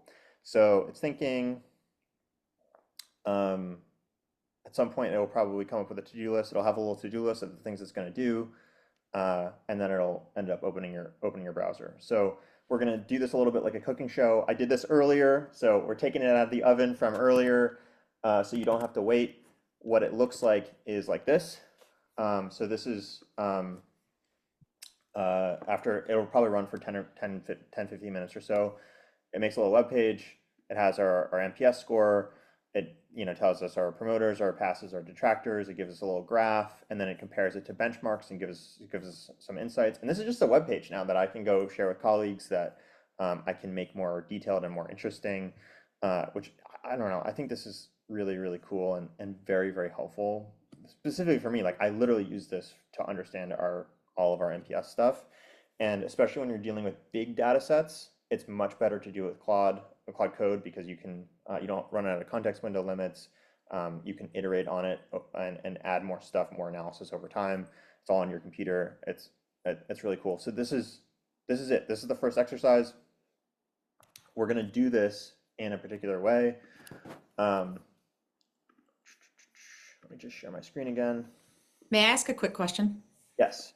So the browser just opens and there's a web page, but it looks like it's a local site. So you said that you could share it with your colleagues. I'm just dumb question, but like, how would one do that if it's a local on your machine? You would have to still like upload that somewhere, right? To You'd share. have to upload it somewhere, so like Got it. Dropbox or some other. Amazing. So we got the luxury of like you just kind of fast forwarding because you already did it, but like it would actually pop the browser and show what you saw in like a 10-minute frame. It will. Yes. That's insane. Okay, thanks. It's very cool. Yeah, of course. I'm like, wait, did I understand that correctly? Okay, thanks for clarifying. Of course. Okay, so this is the exercise we're gonna do. You're gonna have a big chunk of time to do this. You'll be able to do the basic NPS analysis that I just showed you, and you'll be able to go through the Notion to see how to do that. There's 2 more steps in the Notion that you can follow if you have extra time. One is a suggestion for doing a little bit more of an advanced analysis. So like, how can you do more stuff with this? What else can you have Claude do? And then the third one is, can you find any insights in this data that I don't know about? So this is real data. I would love to know if you find out stuff about our NPS or how people describe us that I should know using Claude Code. You can also always go analyze your own data sets. So feel free to do that. you're going to have a big chunk of time to do this, and then we'll come back and you'll be able to share. Maybe I'll say the top person that tells me something about every that I didn't know from this data set. We'll send you an every hat. But also feel free to share anything else that you've learned either about your own data sets or anything else you want to share. So we're going to have time for all that, and Will, you will tell us what the timing is. Yeah, we want to focus. Let's take about 30 minutes and work on this. And so, if two other things, if you're not set up yet, we're going to reopen those breakout rooms, and you can jump into those breakout rooms and get support from the TAs. If you're ahead, I'm going to post a link in the chat right now, which has other types of Claude Code project ideas. You can actually open another instance of Terminal and kind of work on other things if you're sort of ahead of the game here. But right now, we're going to focus on. We're going to take 30 minutes, focus on building the NPS tracker that Dan just talked about, instructions on the Notion. Again, jump into the TA support if you need that. And there's extra project ideas in the chat that I just shared. So cool. Well, one other thing is the showcase room. Oh, showcase. Yes. Then I'm going to jump into a room in a little bit where if you want to show what you've built and chat about that, you can do that as well, either from the NPS app or if you build another app and want to show that off. I'll be holding down in a breakout room in a little bit. You can join that as well. Amazing. And I will say, before I send you off, you may run into errors. In fact, I would expect it, and you're not doing anything wrong if you do. The thing to know is, first of all, don't panic. And if you have enough curiosity and persistence, I absolutely guarantee you that you will fix them. And the best way to fix the errors is to take issues, whether if you see an error like this, or if it's just not working, and just copy paste it from the browser or wherever you see it back into Claude Code and just say, please fix this. It's literally just giving Claude the feedback of like, this thing is wrong, can you fix it? I guarantee you if you do that, it will almost always fix it. And if it doesn't fix it the first time, just elaborating on it, it will fix it eventually. We also have this MCP that we had you installed. It's not Puppeteer, it's called Playwright. We actually just changed the MCP to sliding to update, but we have this Playwright MCP, which allows Claude to go see what it's built.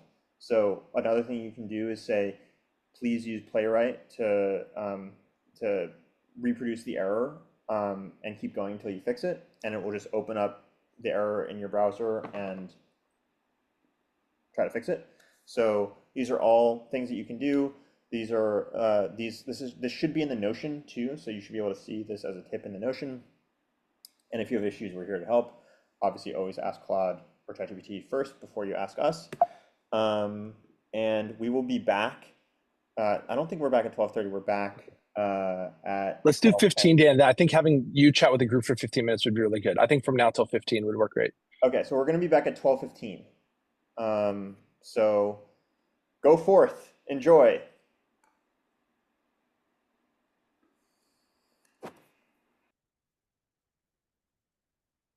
Oh, so I just did this, if you don't mind if I pop right in here since we're sitting here. Sure. I just gotta say that's remarkable.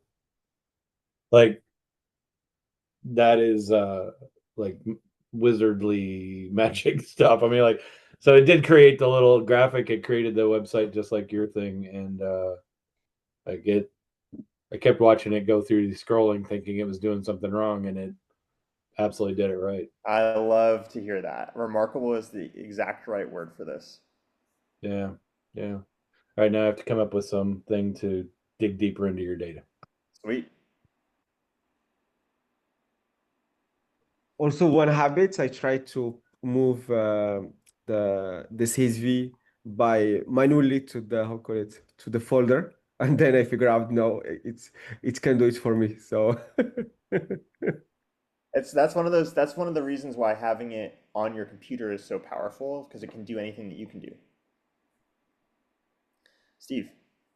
Yeah, it's awesome. Mine's done too. It was much faster than I expected. So it's done. And then it kept me in terminal and said I could open up my web page. So I just moved to my default browser and it was built already. So very, very impressive. That's awesome. Steve, were you in one of my previous chatbot courses?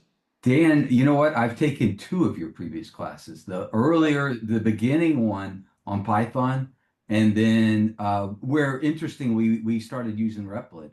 And so I've had this Replit account ever since. And then then the psychology one too. Right. So, yeah, Awesome. Aren't we in such a different world from that first chatbot course? it's so amazing. It's so. I would love to chat with you sometime. Yeah. I'll reach out. Yeah, Sounds good. yeah. Cool. Kristen. Mine is done as well. It is magical. The reason I jumped into this registration for this course last night. I had seen it, I was contemplating it, but I was trying to crunch numbers for a survey, qualitative, quantitative data last night using GPT, ended up using Claude Code, and it completely blew the socks off GPT. But I was struggling with something that I think is really common, which is just how do I validate the data crunching that it's doing? This is still AI, so I need to validate how it got there with this amazing set of graphics. Yeah. Do you have any tips for us on like how you do that? Great question. One thing is just get your own baseline sense of the data. So like sanity check it. So like look at it with your eyes and just be like, does this seem like it makes sense? Another thing to do is ask it to show its work. So like tell you the steps that it went through in order to like calculate a particular number, and then validate it yourself by hand for one of the steps. And then I think that'll give you a sense for like, is it doing things right? Another thing that you can do is have it give you other views into the data. So for example, in an NPS score, in order to calculate the NPS, it has to find all of the promoters. So you can ask it, okay, I want you to like show me a view that shows all of the people that you counted as promoters. And then you can go check that and see like, does that list of promoters look basically right? So the basic thing to do is do a sanity check yourself, just like give the eye test, and then use Claude Code itself to help you show its work and expose the underlying things that it's doing to help you see if it's doing things correctly. Awesome. That's helpful. Thank you. Sure. All right, Tyler Simmons. So just for fun, I had finished this, and I know Anthropic had released a like a front end design skill. So while I was waiting around, I installed the front end design skill and then had it remake the HTML dashboard, and it made this really cool, like very cyberpunk looking dashboard with all of the same information, which Please was kind share. of fun. I want to see it. We'll have some time Okay, to let me share. see. Um, Yeah, But please share raise your hand and please share when we come back. I will. The other really interesting thing was looking at your next step, how you phrased like use the context window rather than writing a script. And there's such an obvious but clever way to frame it. And something I've struggled with in the past is like the tendency for it to want to write some sort of script to do a data analysis versus doing a more qualitative analysis. So I saw that and I was like, wow, yeah, I'm stealing that. Awesome. I love it. Yeah. Cool. Gustavo. Yeah, I was just going to comment on kind of like related to what Kristen said about the data, right? Like when I was looking at my data and I look at your screenshot and other screenshots that people were sending it, the scores were very different, right? And then I noticed on mine, it didn't do any calculation. It didn't write a script for it as I thought it would. Right, so that's kind of like, I've been working with Claude Code for a while, so I already thought that this was going to be incorrect, right? Because it didn't write a script. I was expecting it to do that, write a script and run it, right? So it kind of goes to that, knowing what it does and the limitations and all that. And then I just said, hey, I think you did it wrong. Can you calculate it again? And then it did write some script. They like wrote like a very simple script and then corrected everything it did, but. This is Yeah, it goes to an show that important point. can't trust it. I appreciate you pointing it out. Like Gustavo said, like Kristen said, sometimes, especially with numbers, it can make mistakes, and so it's very important when you get that wow moment to then be like, okay, I want to take a second and validate: is this actually correct? Did it calculate things in the right way? So there are things that you can do to A, sanity check it, and then B, ask it, how did you calculate this? So you can know if the calculation is correct. And if you ask it, as Gustavo said, if you say, hey, this doesn't look right, can you double check it? It will often correct itself. So very important to understand the underlying how it calculated the scores. Kylie. Hi. This is a beginner question, but I am just trying to check my understanding of what the difference is between using Claude Code versus Claude. And is it really just that, would I be able to get the same results if I essentially just like uploaded the CSV to Claude and then rather than it like kind of creating the web page and opening it, just had it create the web page and then I like download that or open it in a browser? Is it just like the agentic pieces, but I could technically do the same type of analysis with Claude?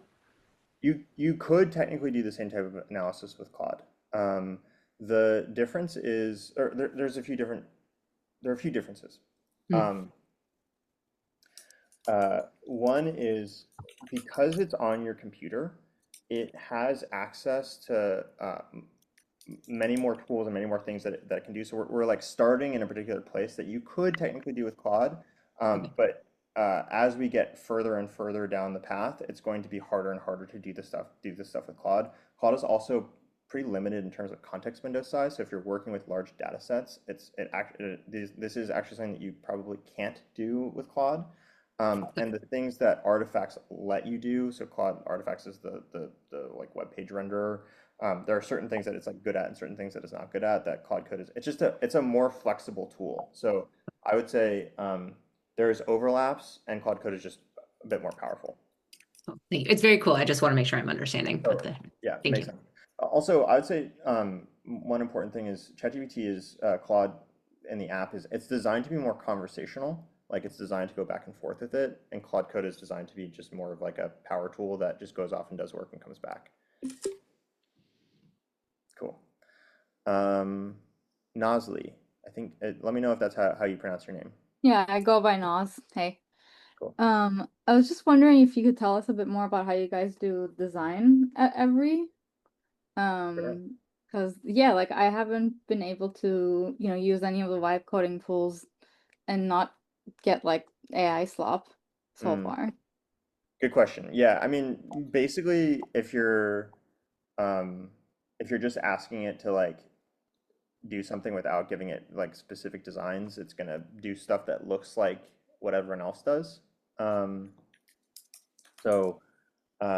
The way that we do design at Every is we do use a lot of AI. So like all these images on these slides, for example, they're all generated with Midjourney. But we have a crew of like super talented designers who are both like on the creative direction side and on the UI design side that make beautiful Figma files that then we use AI to like turn into the actual UIs that we use in our apps. So I think yeah, we put a lot of emphasis on it, and we use AI to assist us in the design process, but we actually have designers that are using AI to like make awesome designs rather than just like telling Claude to come up with its own stuff, if that makes sense. Yeah, okay. I was wondering that because like every other week on LinkedIn, you see someone posting, "Oh, like Figma's dead," and like I still do a lot of work in Figma as well, so I was curious. Cool. Do you guys use Figma Make? I don't know. I think so, but I honestly don't know. Let me see. Are Yash or Nitesh in here? They would probably know. No, they're not. They're in the breakouts. I'll ask and I'll let you know. We do definitely use Figma. Thanks. Sam. This is super cool. Thank you for joining. I wanted to share my attempt at step 3, where I had Claude do a psychographic analysis. Oh, And amazing. We will have time in about 20 minutes for that. cool. You need to But jump in. I would love for you to share. Cool. I will wait. Awesome. Thank you. Vanessa. Yeah, thanks for mentioning, reminding us that we can tag team with like Claude and obviously ChatGPT. I guess my question is like, when do you use that versus do you ever use like the plan mode in Claude Code? Like I've kind of played around with it because I mean, truth be told, I tend to do better with conversant AI, just kind of like I like that texture of thinking and like going through like the whole process. And I know it's probably not the most efficient use of Claude Code. Is plan like mode a good use of that, or should I just continue to tag team with Claude? We will use plan mode. We'll cover that after lunch. So I think plan mode is great. And it is also great to go back and forth. Like you can go back and forth with Claude in the Claude app or with ChatGPT to like kind of help you flesh things out and then paste it into Claude Code if you want. So plan mode is great. And there will be a lot more about how to use it and when to use it after lunch. Sweet. Ale, and let me know if that's how you pronounce your name. It's Ale, but Ale. that's okay. Great. Yeah. I wanted, this might be a bit off topic, but I wanted to ask about your process to generate illustrations that are, I see that they are always on brand and they always follow the same style. Thank you. Lucas, who's our creative lead, is a genius, and he has built a bunch of prompts in Midjourney that help us do designs with a very consistent style. Pretty cool, pretty cool. Thank you. Shawshank, and let me know if that's how you pronounce your name. Yeah, it's Shashank. Shashank. Ever since I started using Claude Code at work, and just trying to get started with building my own tools, I just started to realize I'm hitting limits, and I'm realizing that the less I know, the more it's keeping me back. And I feel theoretical knowledge is sort of starting to get its value up. And the more information and knowledge you consume, I think it allows you to do a lot more with these AI tools and give it better directions and instructions. So I wanted to know your take on this. Like, do you feel like there is some value in like increasing the amount of knowledge you consume about a specific topic or a tool or any particular thing? I think coming back to your learning the piano example, sort of felt almost related. Yeah, it seems. Yeah, I think that the piano thing that I was talking about is it seems like you're running into some limits of your theoretical knowledge, um, and I think that's always a good time to if you're running into practical problems to be like, hey, maybe I need a better fundamental understanding of XYZ topic that I'm running into problems with, and so it sounds like you're running into that. Um, and if you are, I think it's a great motivator to go like start consuming more information. But I think it's very very context specific. I like read all the time. Like I'm just like a big consumer of that stuff, just because I love it. But and I would never never recommend against learning more. But it's very Yeah. like situation specific. Got it. Got it. Great. Mikhail. Yeah, hi. If I may question about the second step, which is like a bit maybe a bit general, but like all of the stuff that it is now saying, how do you assess the risk of it hallucinating and like inventing something? Because these are all very like qualitative and opinionated thoughts on the like deeper research, the qualitative one. So I think that So yeah. that's a good question. Okay. We've actually run into this a bit now. I think this is actually great. Like I really want to talk about this with the whole group because I think people are getting some of the scores hallucinated, and I love that this is happening here because I actually didn't put a like hallucination section into the curriculum, but it's like this is telling me that like I should because it's really important that people know when to trust it and when to double check. And Yeah, and like probably the same like mechanics or micro prompts or part of the prompt as you used with like use context window instead of writing Python script. Something like this would be really useful to include some like do a thorough check or something. I don't know. I will deal with that as soon as people come back. We'll talk about it a bit. Perfect. Perfect. Thank you.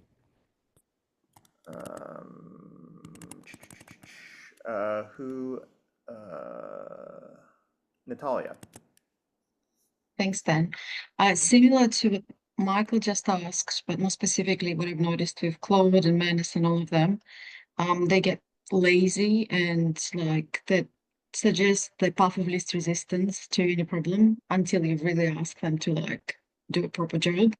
So with Claude Code as well, do you find that there's specific prompts that work if you need like quality dialed up, or because obviously some projects are good for MVPs and some projects you really need to get it right. So just any kind of ideas on prompting it to emphasize quality or to do deep thinking, stuff like that. Yeah. I mean, I'm always a fan of ultra think, or think deeply, or like pay attention, be really careful, like thinking about it like a colleague and what would motivate a colleague, especially a colleague who you could say anything to, is helpful. Telling it it's really important. So yeah, there's a couple basic things like that. And do you include it into all of your prompts, or do you kind of? Not always, but for anything important, I will. Okay. Hey, Dan, Andreas. sorry, Dan, just got a question here from Tara. Is the only way to make changes or tweaks to regenerate the entire project? No, you should be able to just make changes or tweaks by like typing in the next thing that you want it to build, and it'll just like add on top of the project. One question, I am trying another data set, and it's asking me every time to do you want to proceed? Do you want to proceed? Yeah. And the most of the time I say just yes. Is there a way to give more autonomy and to say until you block, don't tell me? So that's why we do dangerously skip permissions, because that puts it into a mode where it doesn't ask you for permission every time. But what you can do is if you do Shift Tab, you'll see it change from a mode that's accept edits on, and if you keep hitting Shift Tab until you see bypass permissions on, then it'll stop asking. So it's Shift Tab. I need to do Shift Tab. Okay, thanks. Cool. Andreas. Obviously, one of like the key benefits of the billions, tens of billions of dollars of getting spent on this stuff is that there's constantly new and better models. And we, my job, try to be pretty good about using the latest and greatest for the best use case, but there's obviously switching costs associated with that. Just wondering like how you guys think about balancing that with all the work you guys do, on new models and integrating them, and like kind of like what would it take you to start using Codex more than Claude Code? Oh, interesting. You're talking about in the developer environment or in the apps that we build? Just generally, like how do you kind of balance new capabilities from like a different provider with like the switching costs of already having something integrated into your stack, whether that's developer or something a specific app you're working on?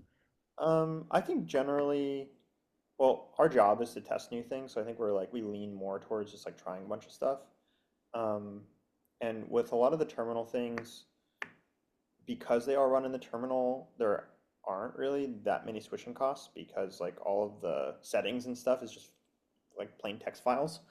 I think I'm getting to a point where something has to be way better to like really cause us to switch. So it's getting a little bit more difficult, but right now I'm really flipping between Claude Code, Droid, and Codex, and I use them for different things. And I think like, for example, some of the hallucination stuff that we're seeing, I do not think that we would see that with GPT-5 in Codex or Droid. Claude is just a little bit more likely to do stuff like this, and so if I'm doing something that's like going to be production code, for example, I'll probably use Droid or Codex, because like I just don't want to submit a pull request to any of our GMs and just have it be super embarrassing.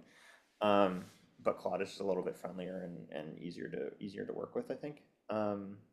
So and then I think on the application layer, there's always this trade-off of performance versus cost.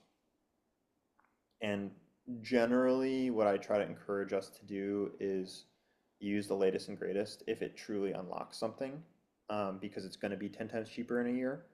So we can pay the upfront cost if there's like some new functionality that it unlocks that previous models wouldn't be able to do. And I think that's important, one, just because like it's important for us to be at the edge and have the highest quality stuff, which means using the highest quality models, but two, because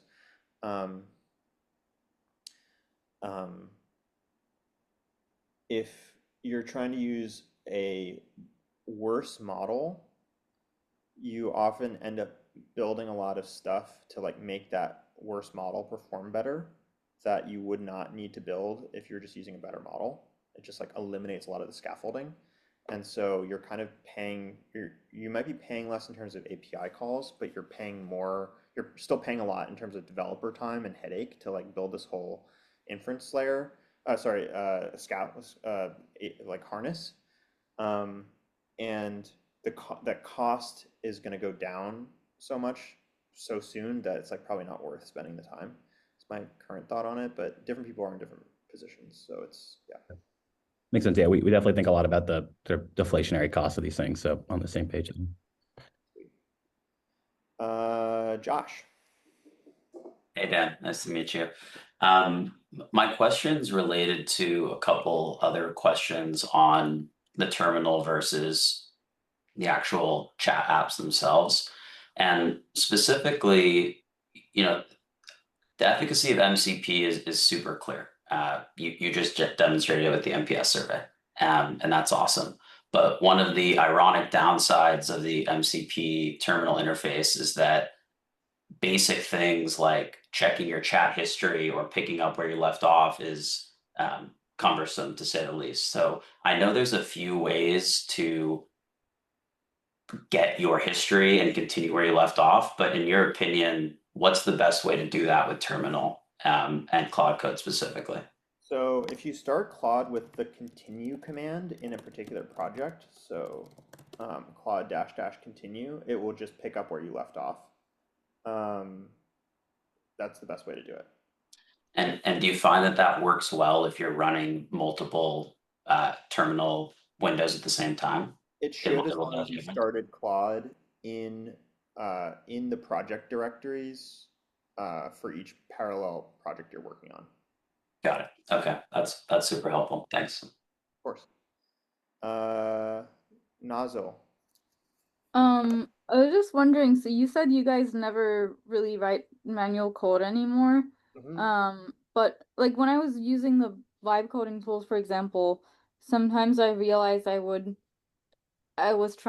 catch myself trying to like verbally describe something that is like very clear in my mind visually, like, like change the border radius or something that would be easy enough to like search and replace in like the CSS code or whatever. Like, do you guys like never kind of like, do stuff on like the code editor basically anymore? Or I mean, it's not like we don't like send people to jail if they do it, but I would say like 99% of the time people aren't doing it. But there are probably like certain corner cases where they're like, yeah, it would just be easier for me to like find and replace in cursor for this. But to be honest, I think finding and replacing in cursor, I would be surprised if that was faster most of the time. So yes, more or less, we are not using code editors. So you go from Figma, you use like Figma's MCP, or how do you go from Figma to code? Yeah, there's an MCP. There's a Figma MCP where they're sort of it's looking at the design and then trying to build it, and then going back and forth. But there is some cajoling, and I think probably for CSS there's maybe some times where there's a little bit of hand tuning it. Yeah. Thanks. Sure. Amy. Hey, Dan. Um, all's going pretty smooth so far, and it's great to be part of this. Thanks so much.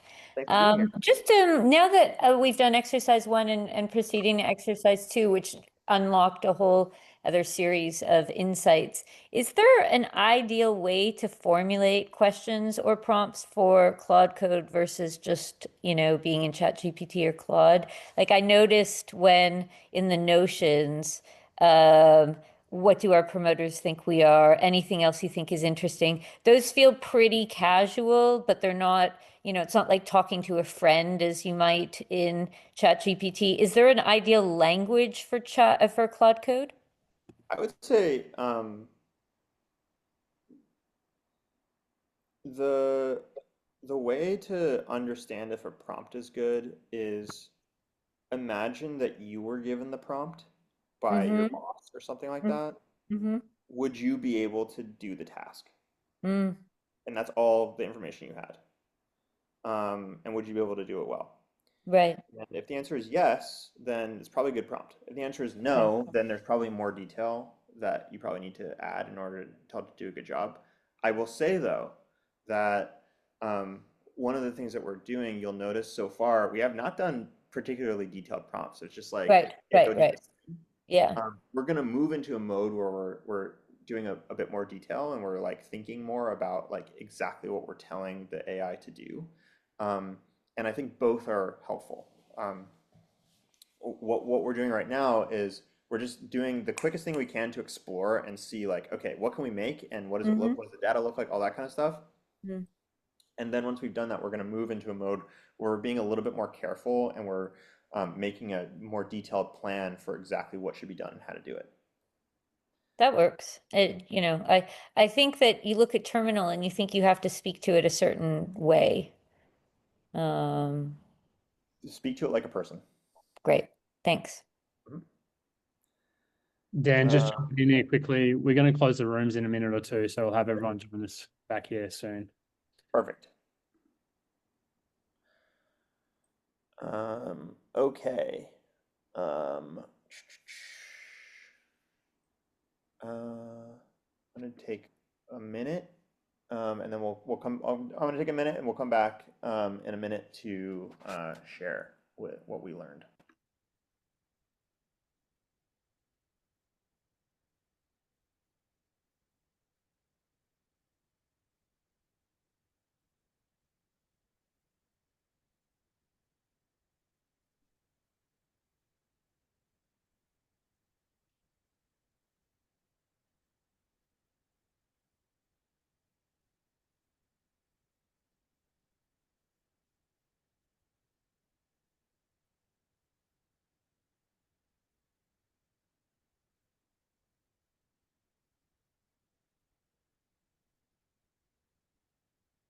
All right, it's 12:15. Welcome back, everybody. I want to take a quick temperature check. Can you hit the alien reaction if you built something that you think is cool?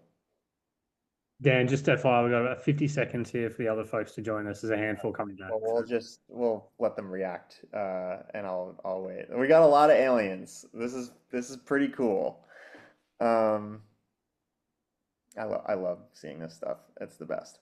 I'm very, very excited to see to have you share what you built as soon as the breakout room's closed.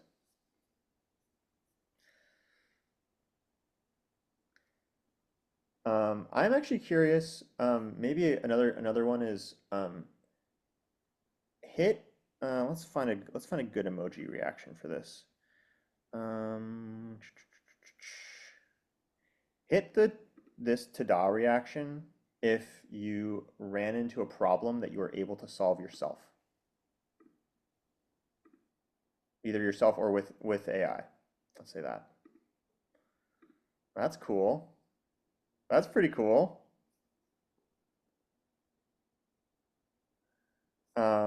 All right, looks like we're making a lot of progress here. I love the energy in the room. I love seeing you guys all make cool stuff. So let's share. Who wants to share something that they built? during this session, just raise your hand. John, is your hand was up earlier, so I want to see if did you want a demo? Oh, okay, it's down. Okay, Bronson, please share.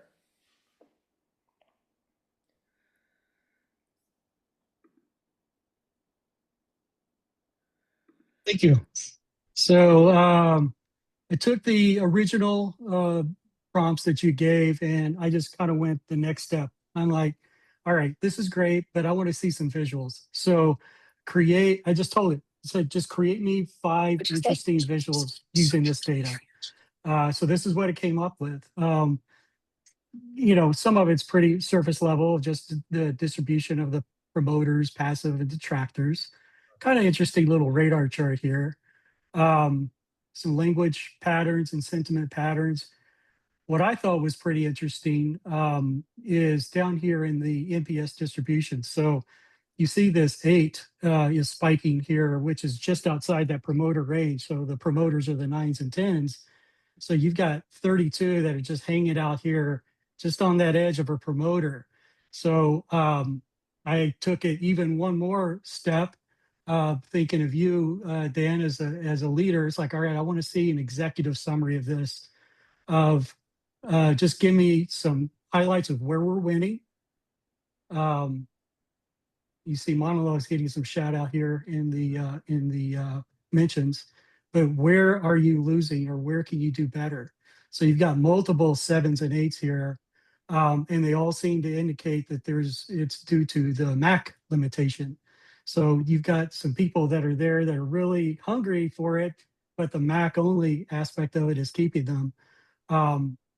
And then going down here to just some quick decisions to make. Do you stay Mac only or do you pivot there? Convert the 32 people that are in 8s, and even just to highlight here, even if you just convert half of those people, you go from a 45 to a 51 in your NPS score. So just some insights on the data that thinking of it from an executive level, just give me the kind of the high level points of what should we be doing, kind of the so what of the data, if you will. Super cool. I love it. Thank you so much for sharing. And this is very useful. Like I actually had not noticed that we were spiking on 8s, and we've got to figure out who they are and how to get them to 9s. Sam.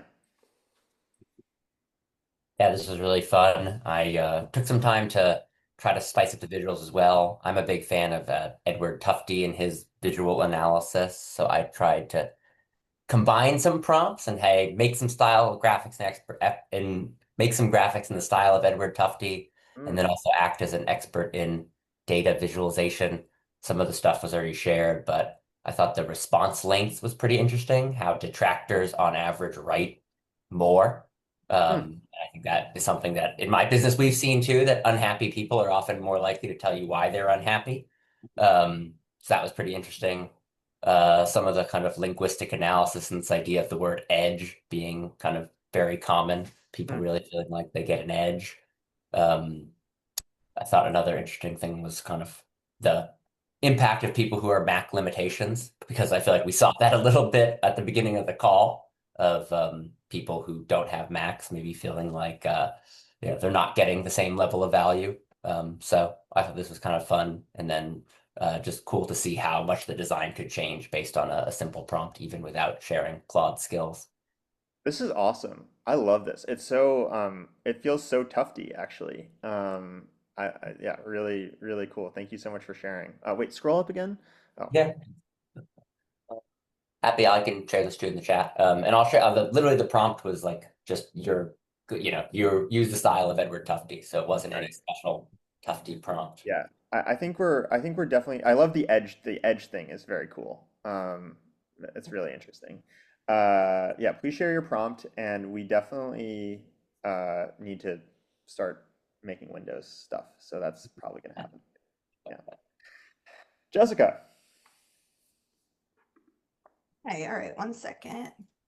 So I basically everyfied the data. All right. So basically I pulled a header image off of one of your recent articles, I was kind of workshopping the prompt with Claude while I was testing it in Claude Code. I pulled the fonts myself. It couldn't see every's fonts. And then I just kind of played around with things like spacing, colors, cropped the header image. It like some of the prompts like deleted this section, which was in the original output. So I asked it to put it, I just screenshotted it and asked it to put it back in. So then I also asked for chord feedback themes and potentially hidden insights that might not have been seen on a first or second run through the data. So things like content and product segments are scoring identically. So like every is just as great at content as it is as product. Monologue and Cora highlighted as like everybody loves monologue and Cora, which I'm sure nobody here is very surprised about. Especially because those were maybe more like I love Spiral. I mean, I've been like playing around with Spiral a lot, but maybe not everybody needs Spiral or uses Spiral to the same extent that everybody is, you know, drowning in emails and playing around with dictation. So most of mine was playing around with brand and seeing how close in the time that we had to get to Every's branding. This is so cool. I love this. It looks amazing. We definitely, I'm going to take a screenshot and can you scroll up? I'm going to take a screenshot and send it to Lucas, who runs our design. He'll be very pleased. He's amazing. I love him. So cool.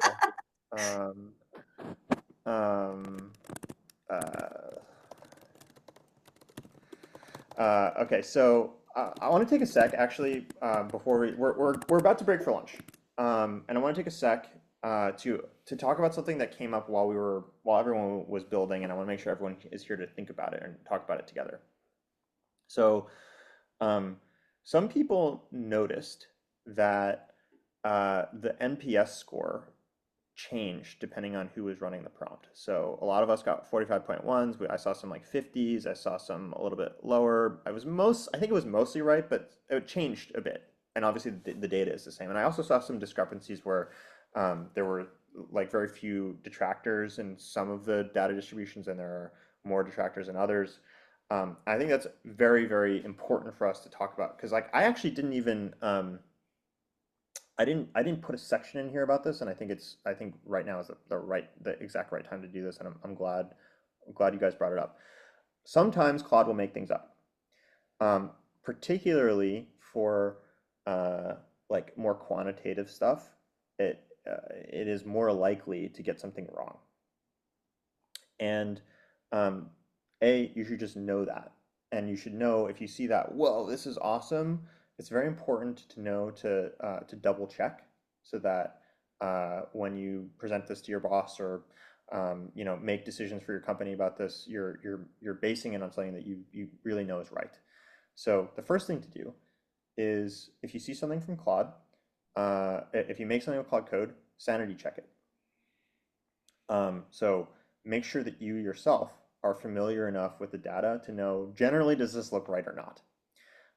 If you see something that does not look right, what you should do is use Claude Code to find ways to make the data more observable to you, so that you can check it yourself. So for example, you can have it tabulate and display all the promoter data in a view, so that you can go look at it and make sure that it matches your expectations.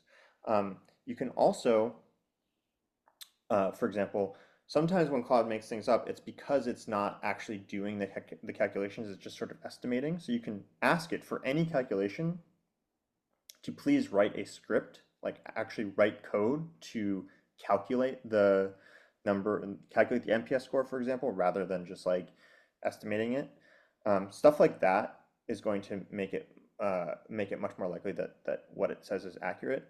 I have also found that Claude is the most friendly, the most industrious, but it's also the most likely to actually make stuff up, especially with math and stuff. I've found that GPT-5 is much more careful about stuff like this, and so when I'm working with data and it's really, really important that I don't get embarrassed, I use GPT-5 in Codex or Droid to do this.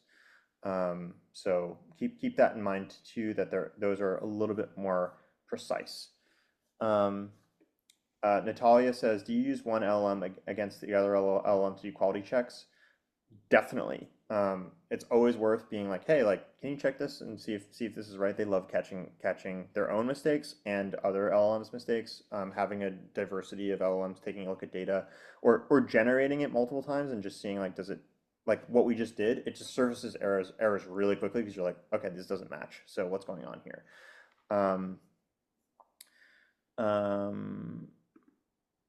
Mark asks, are you going to show these tools in this course? No, but like the basic gist of Droid and Codex, it's the exact same as Claude Code. It's just from a different company. Okay, we've got 3 minutes left. What are we going to do? We have one. Yeah, go for it.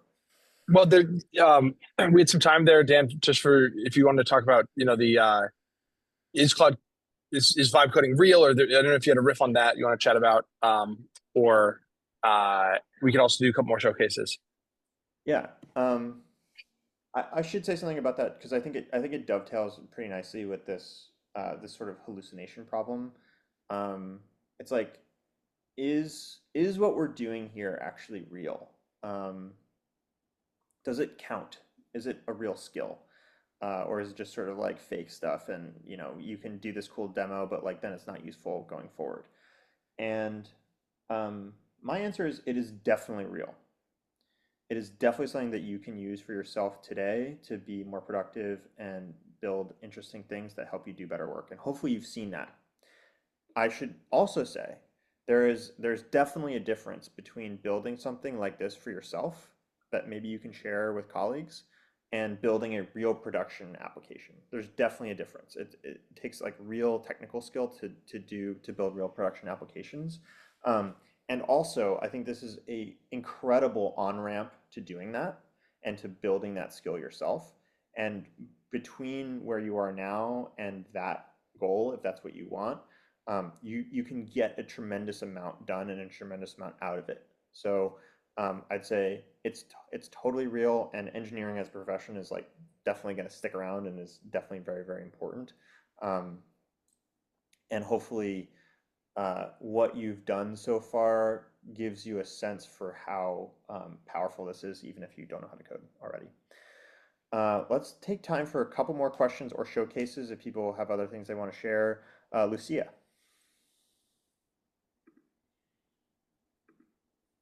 Oh, you're Sorry, on mute. yeah, I'm on mute. So I found that when you're presenting like insights, it's best to do it in a video format or animated format. So I took what I've built and I prompted so that it became like an animated presentation.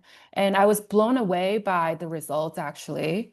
And so it's just natural language where I say, hey, keep this style and then make this into an auto loop animated video for my presentation that has impact. And what I've learned is prompt it so that share your goals and objective as if you were briefing a very high agentic team player.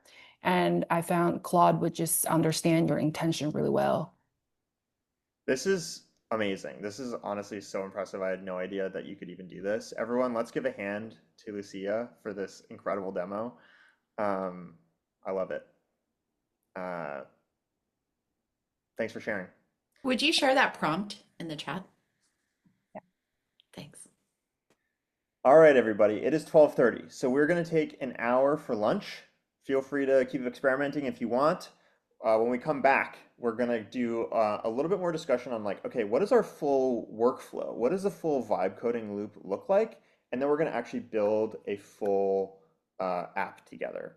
And we're going to do that together, and then we're going to have time to work on our own stuff. So explore, play around, or just take a break, have lunch, and we'll see you back here in an hour.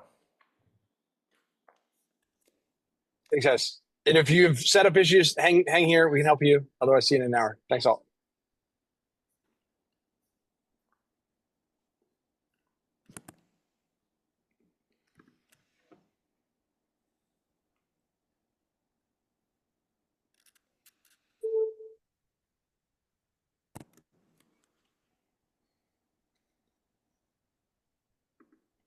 Dan, I do actually have a question for you. Yes. What's up? So, I know a lot of people use Claude for product building, but what really interests me and inspires me is you're building a very lean organization where you have like this kind of portfolio business structure. We have your media team and your product team, and maybe you have like other function that we don't know. Curious how you use Claude or any AI tools to help you build a system for like business needs rather than just shipping product. Can you give me an example? So like one example that some people on our team use, and Anushi, who helped set up a lot of this course, use, for example, that I think is really interesting is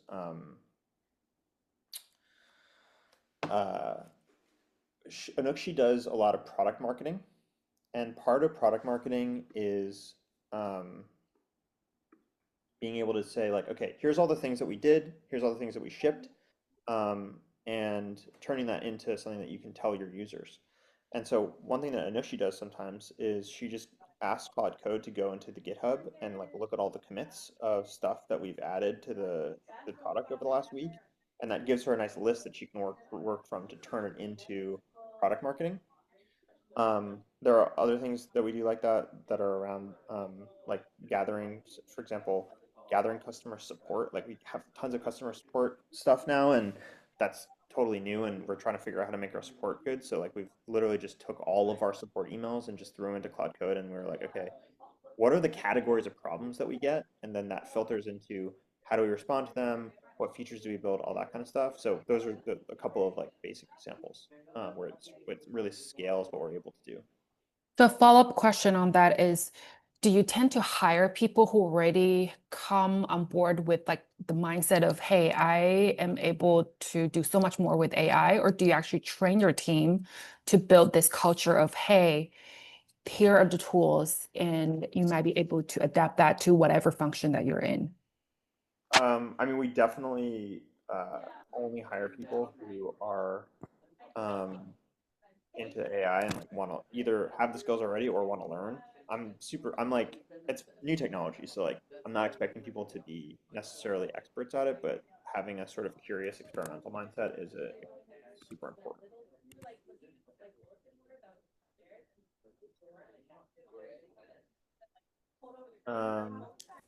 All right, so I'm myself gonna go take a little break for lunch. May I And please ask one quick question? I keep yeah, raising my hand and it keeps getting to me and then stopping and then I lower it. I'm just very curious about the project files. So like if I'm in a terminal and I've got like 4 different things happening, how do I switch between those projects? Where do I access those projects? Maybe I missed it, but seems like a basic yes. question. So basically, the way that we set your Claude up is there's a Claude projects folder, and then inside of that folder, there's a bunch of every time you make a new project, it will create a new folder for that project and put all the code in there. Perfect. And so what you'll be able to do is you can open up a new tab in your terminal and just for each tab have that work on a particular project. Got it. And then to access those folders, projects, that's just a search, like I just search for Claude? I mean, like, how do I get to those? Like, if I Uh, shut my computer down and I'm opening it up, brand new terminal session yeah, the next morning, and I want to go to not the very last project, but maybe 3 projects back, or I just want to see a list of all the projects in yeah. play, Just where would type I? Claude, just type Okay, Claude, and then just say like, what are the projects that we've done so far? got it. So just plain language. Okay, Yeah, thank you. That's all I wanted to know. of course. Okay, Sorry guys, about that. we're taking a break, so I'm gonna end the meeting here, and we will rejoin at 1:30.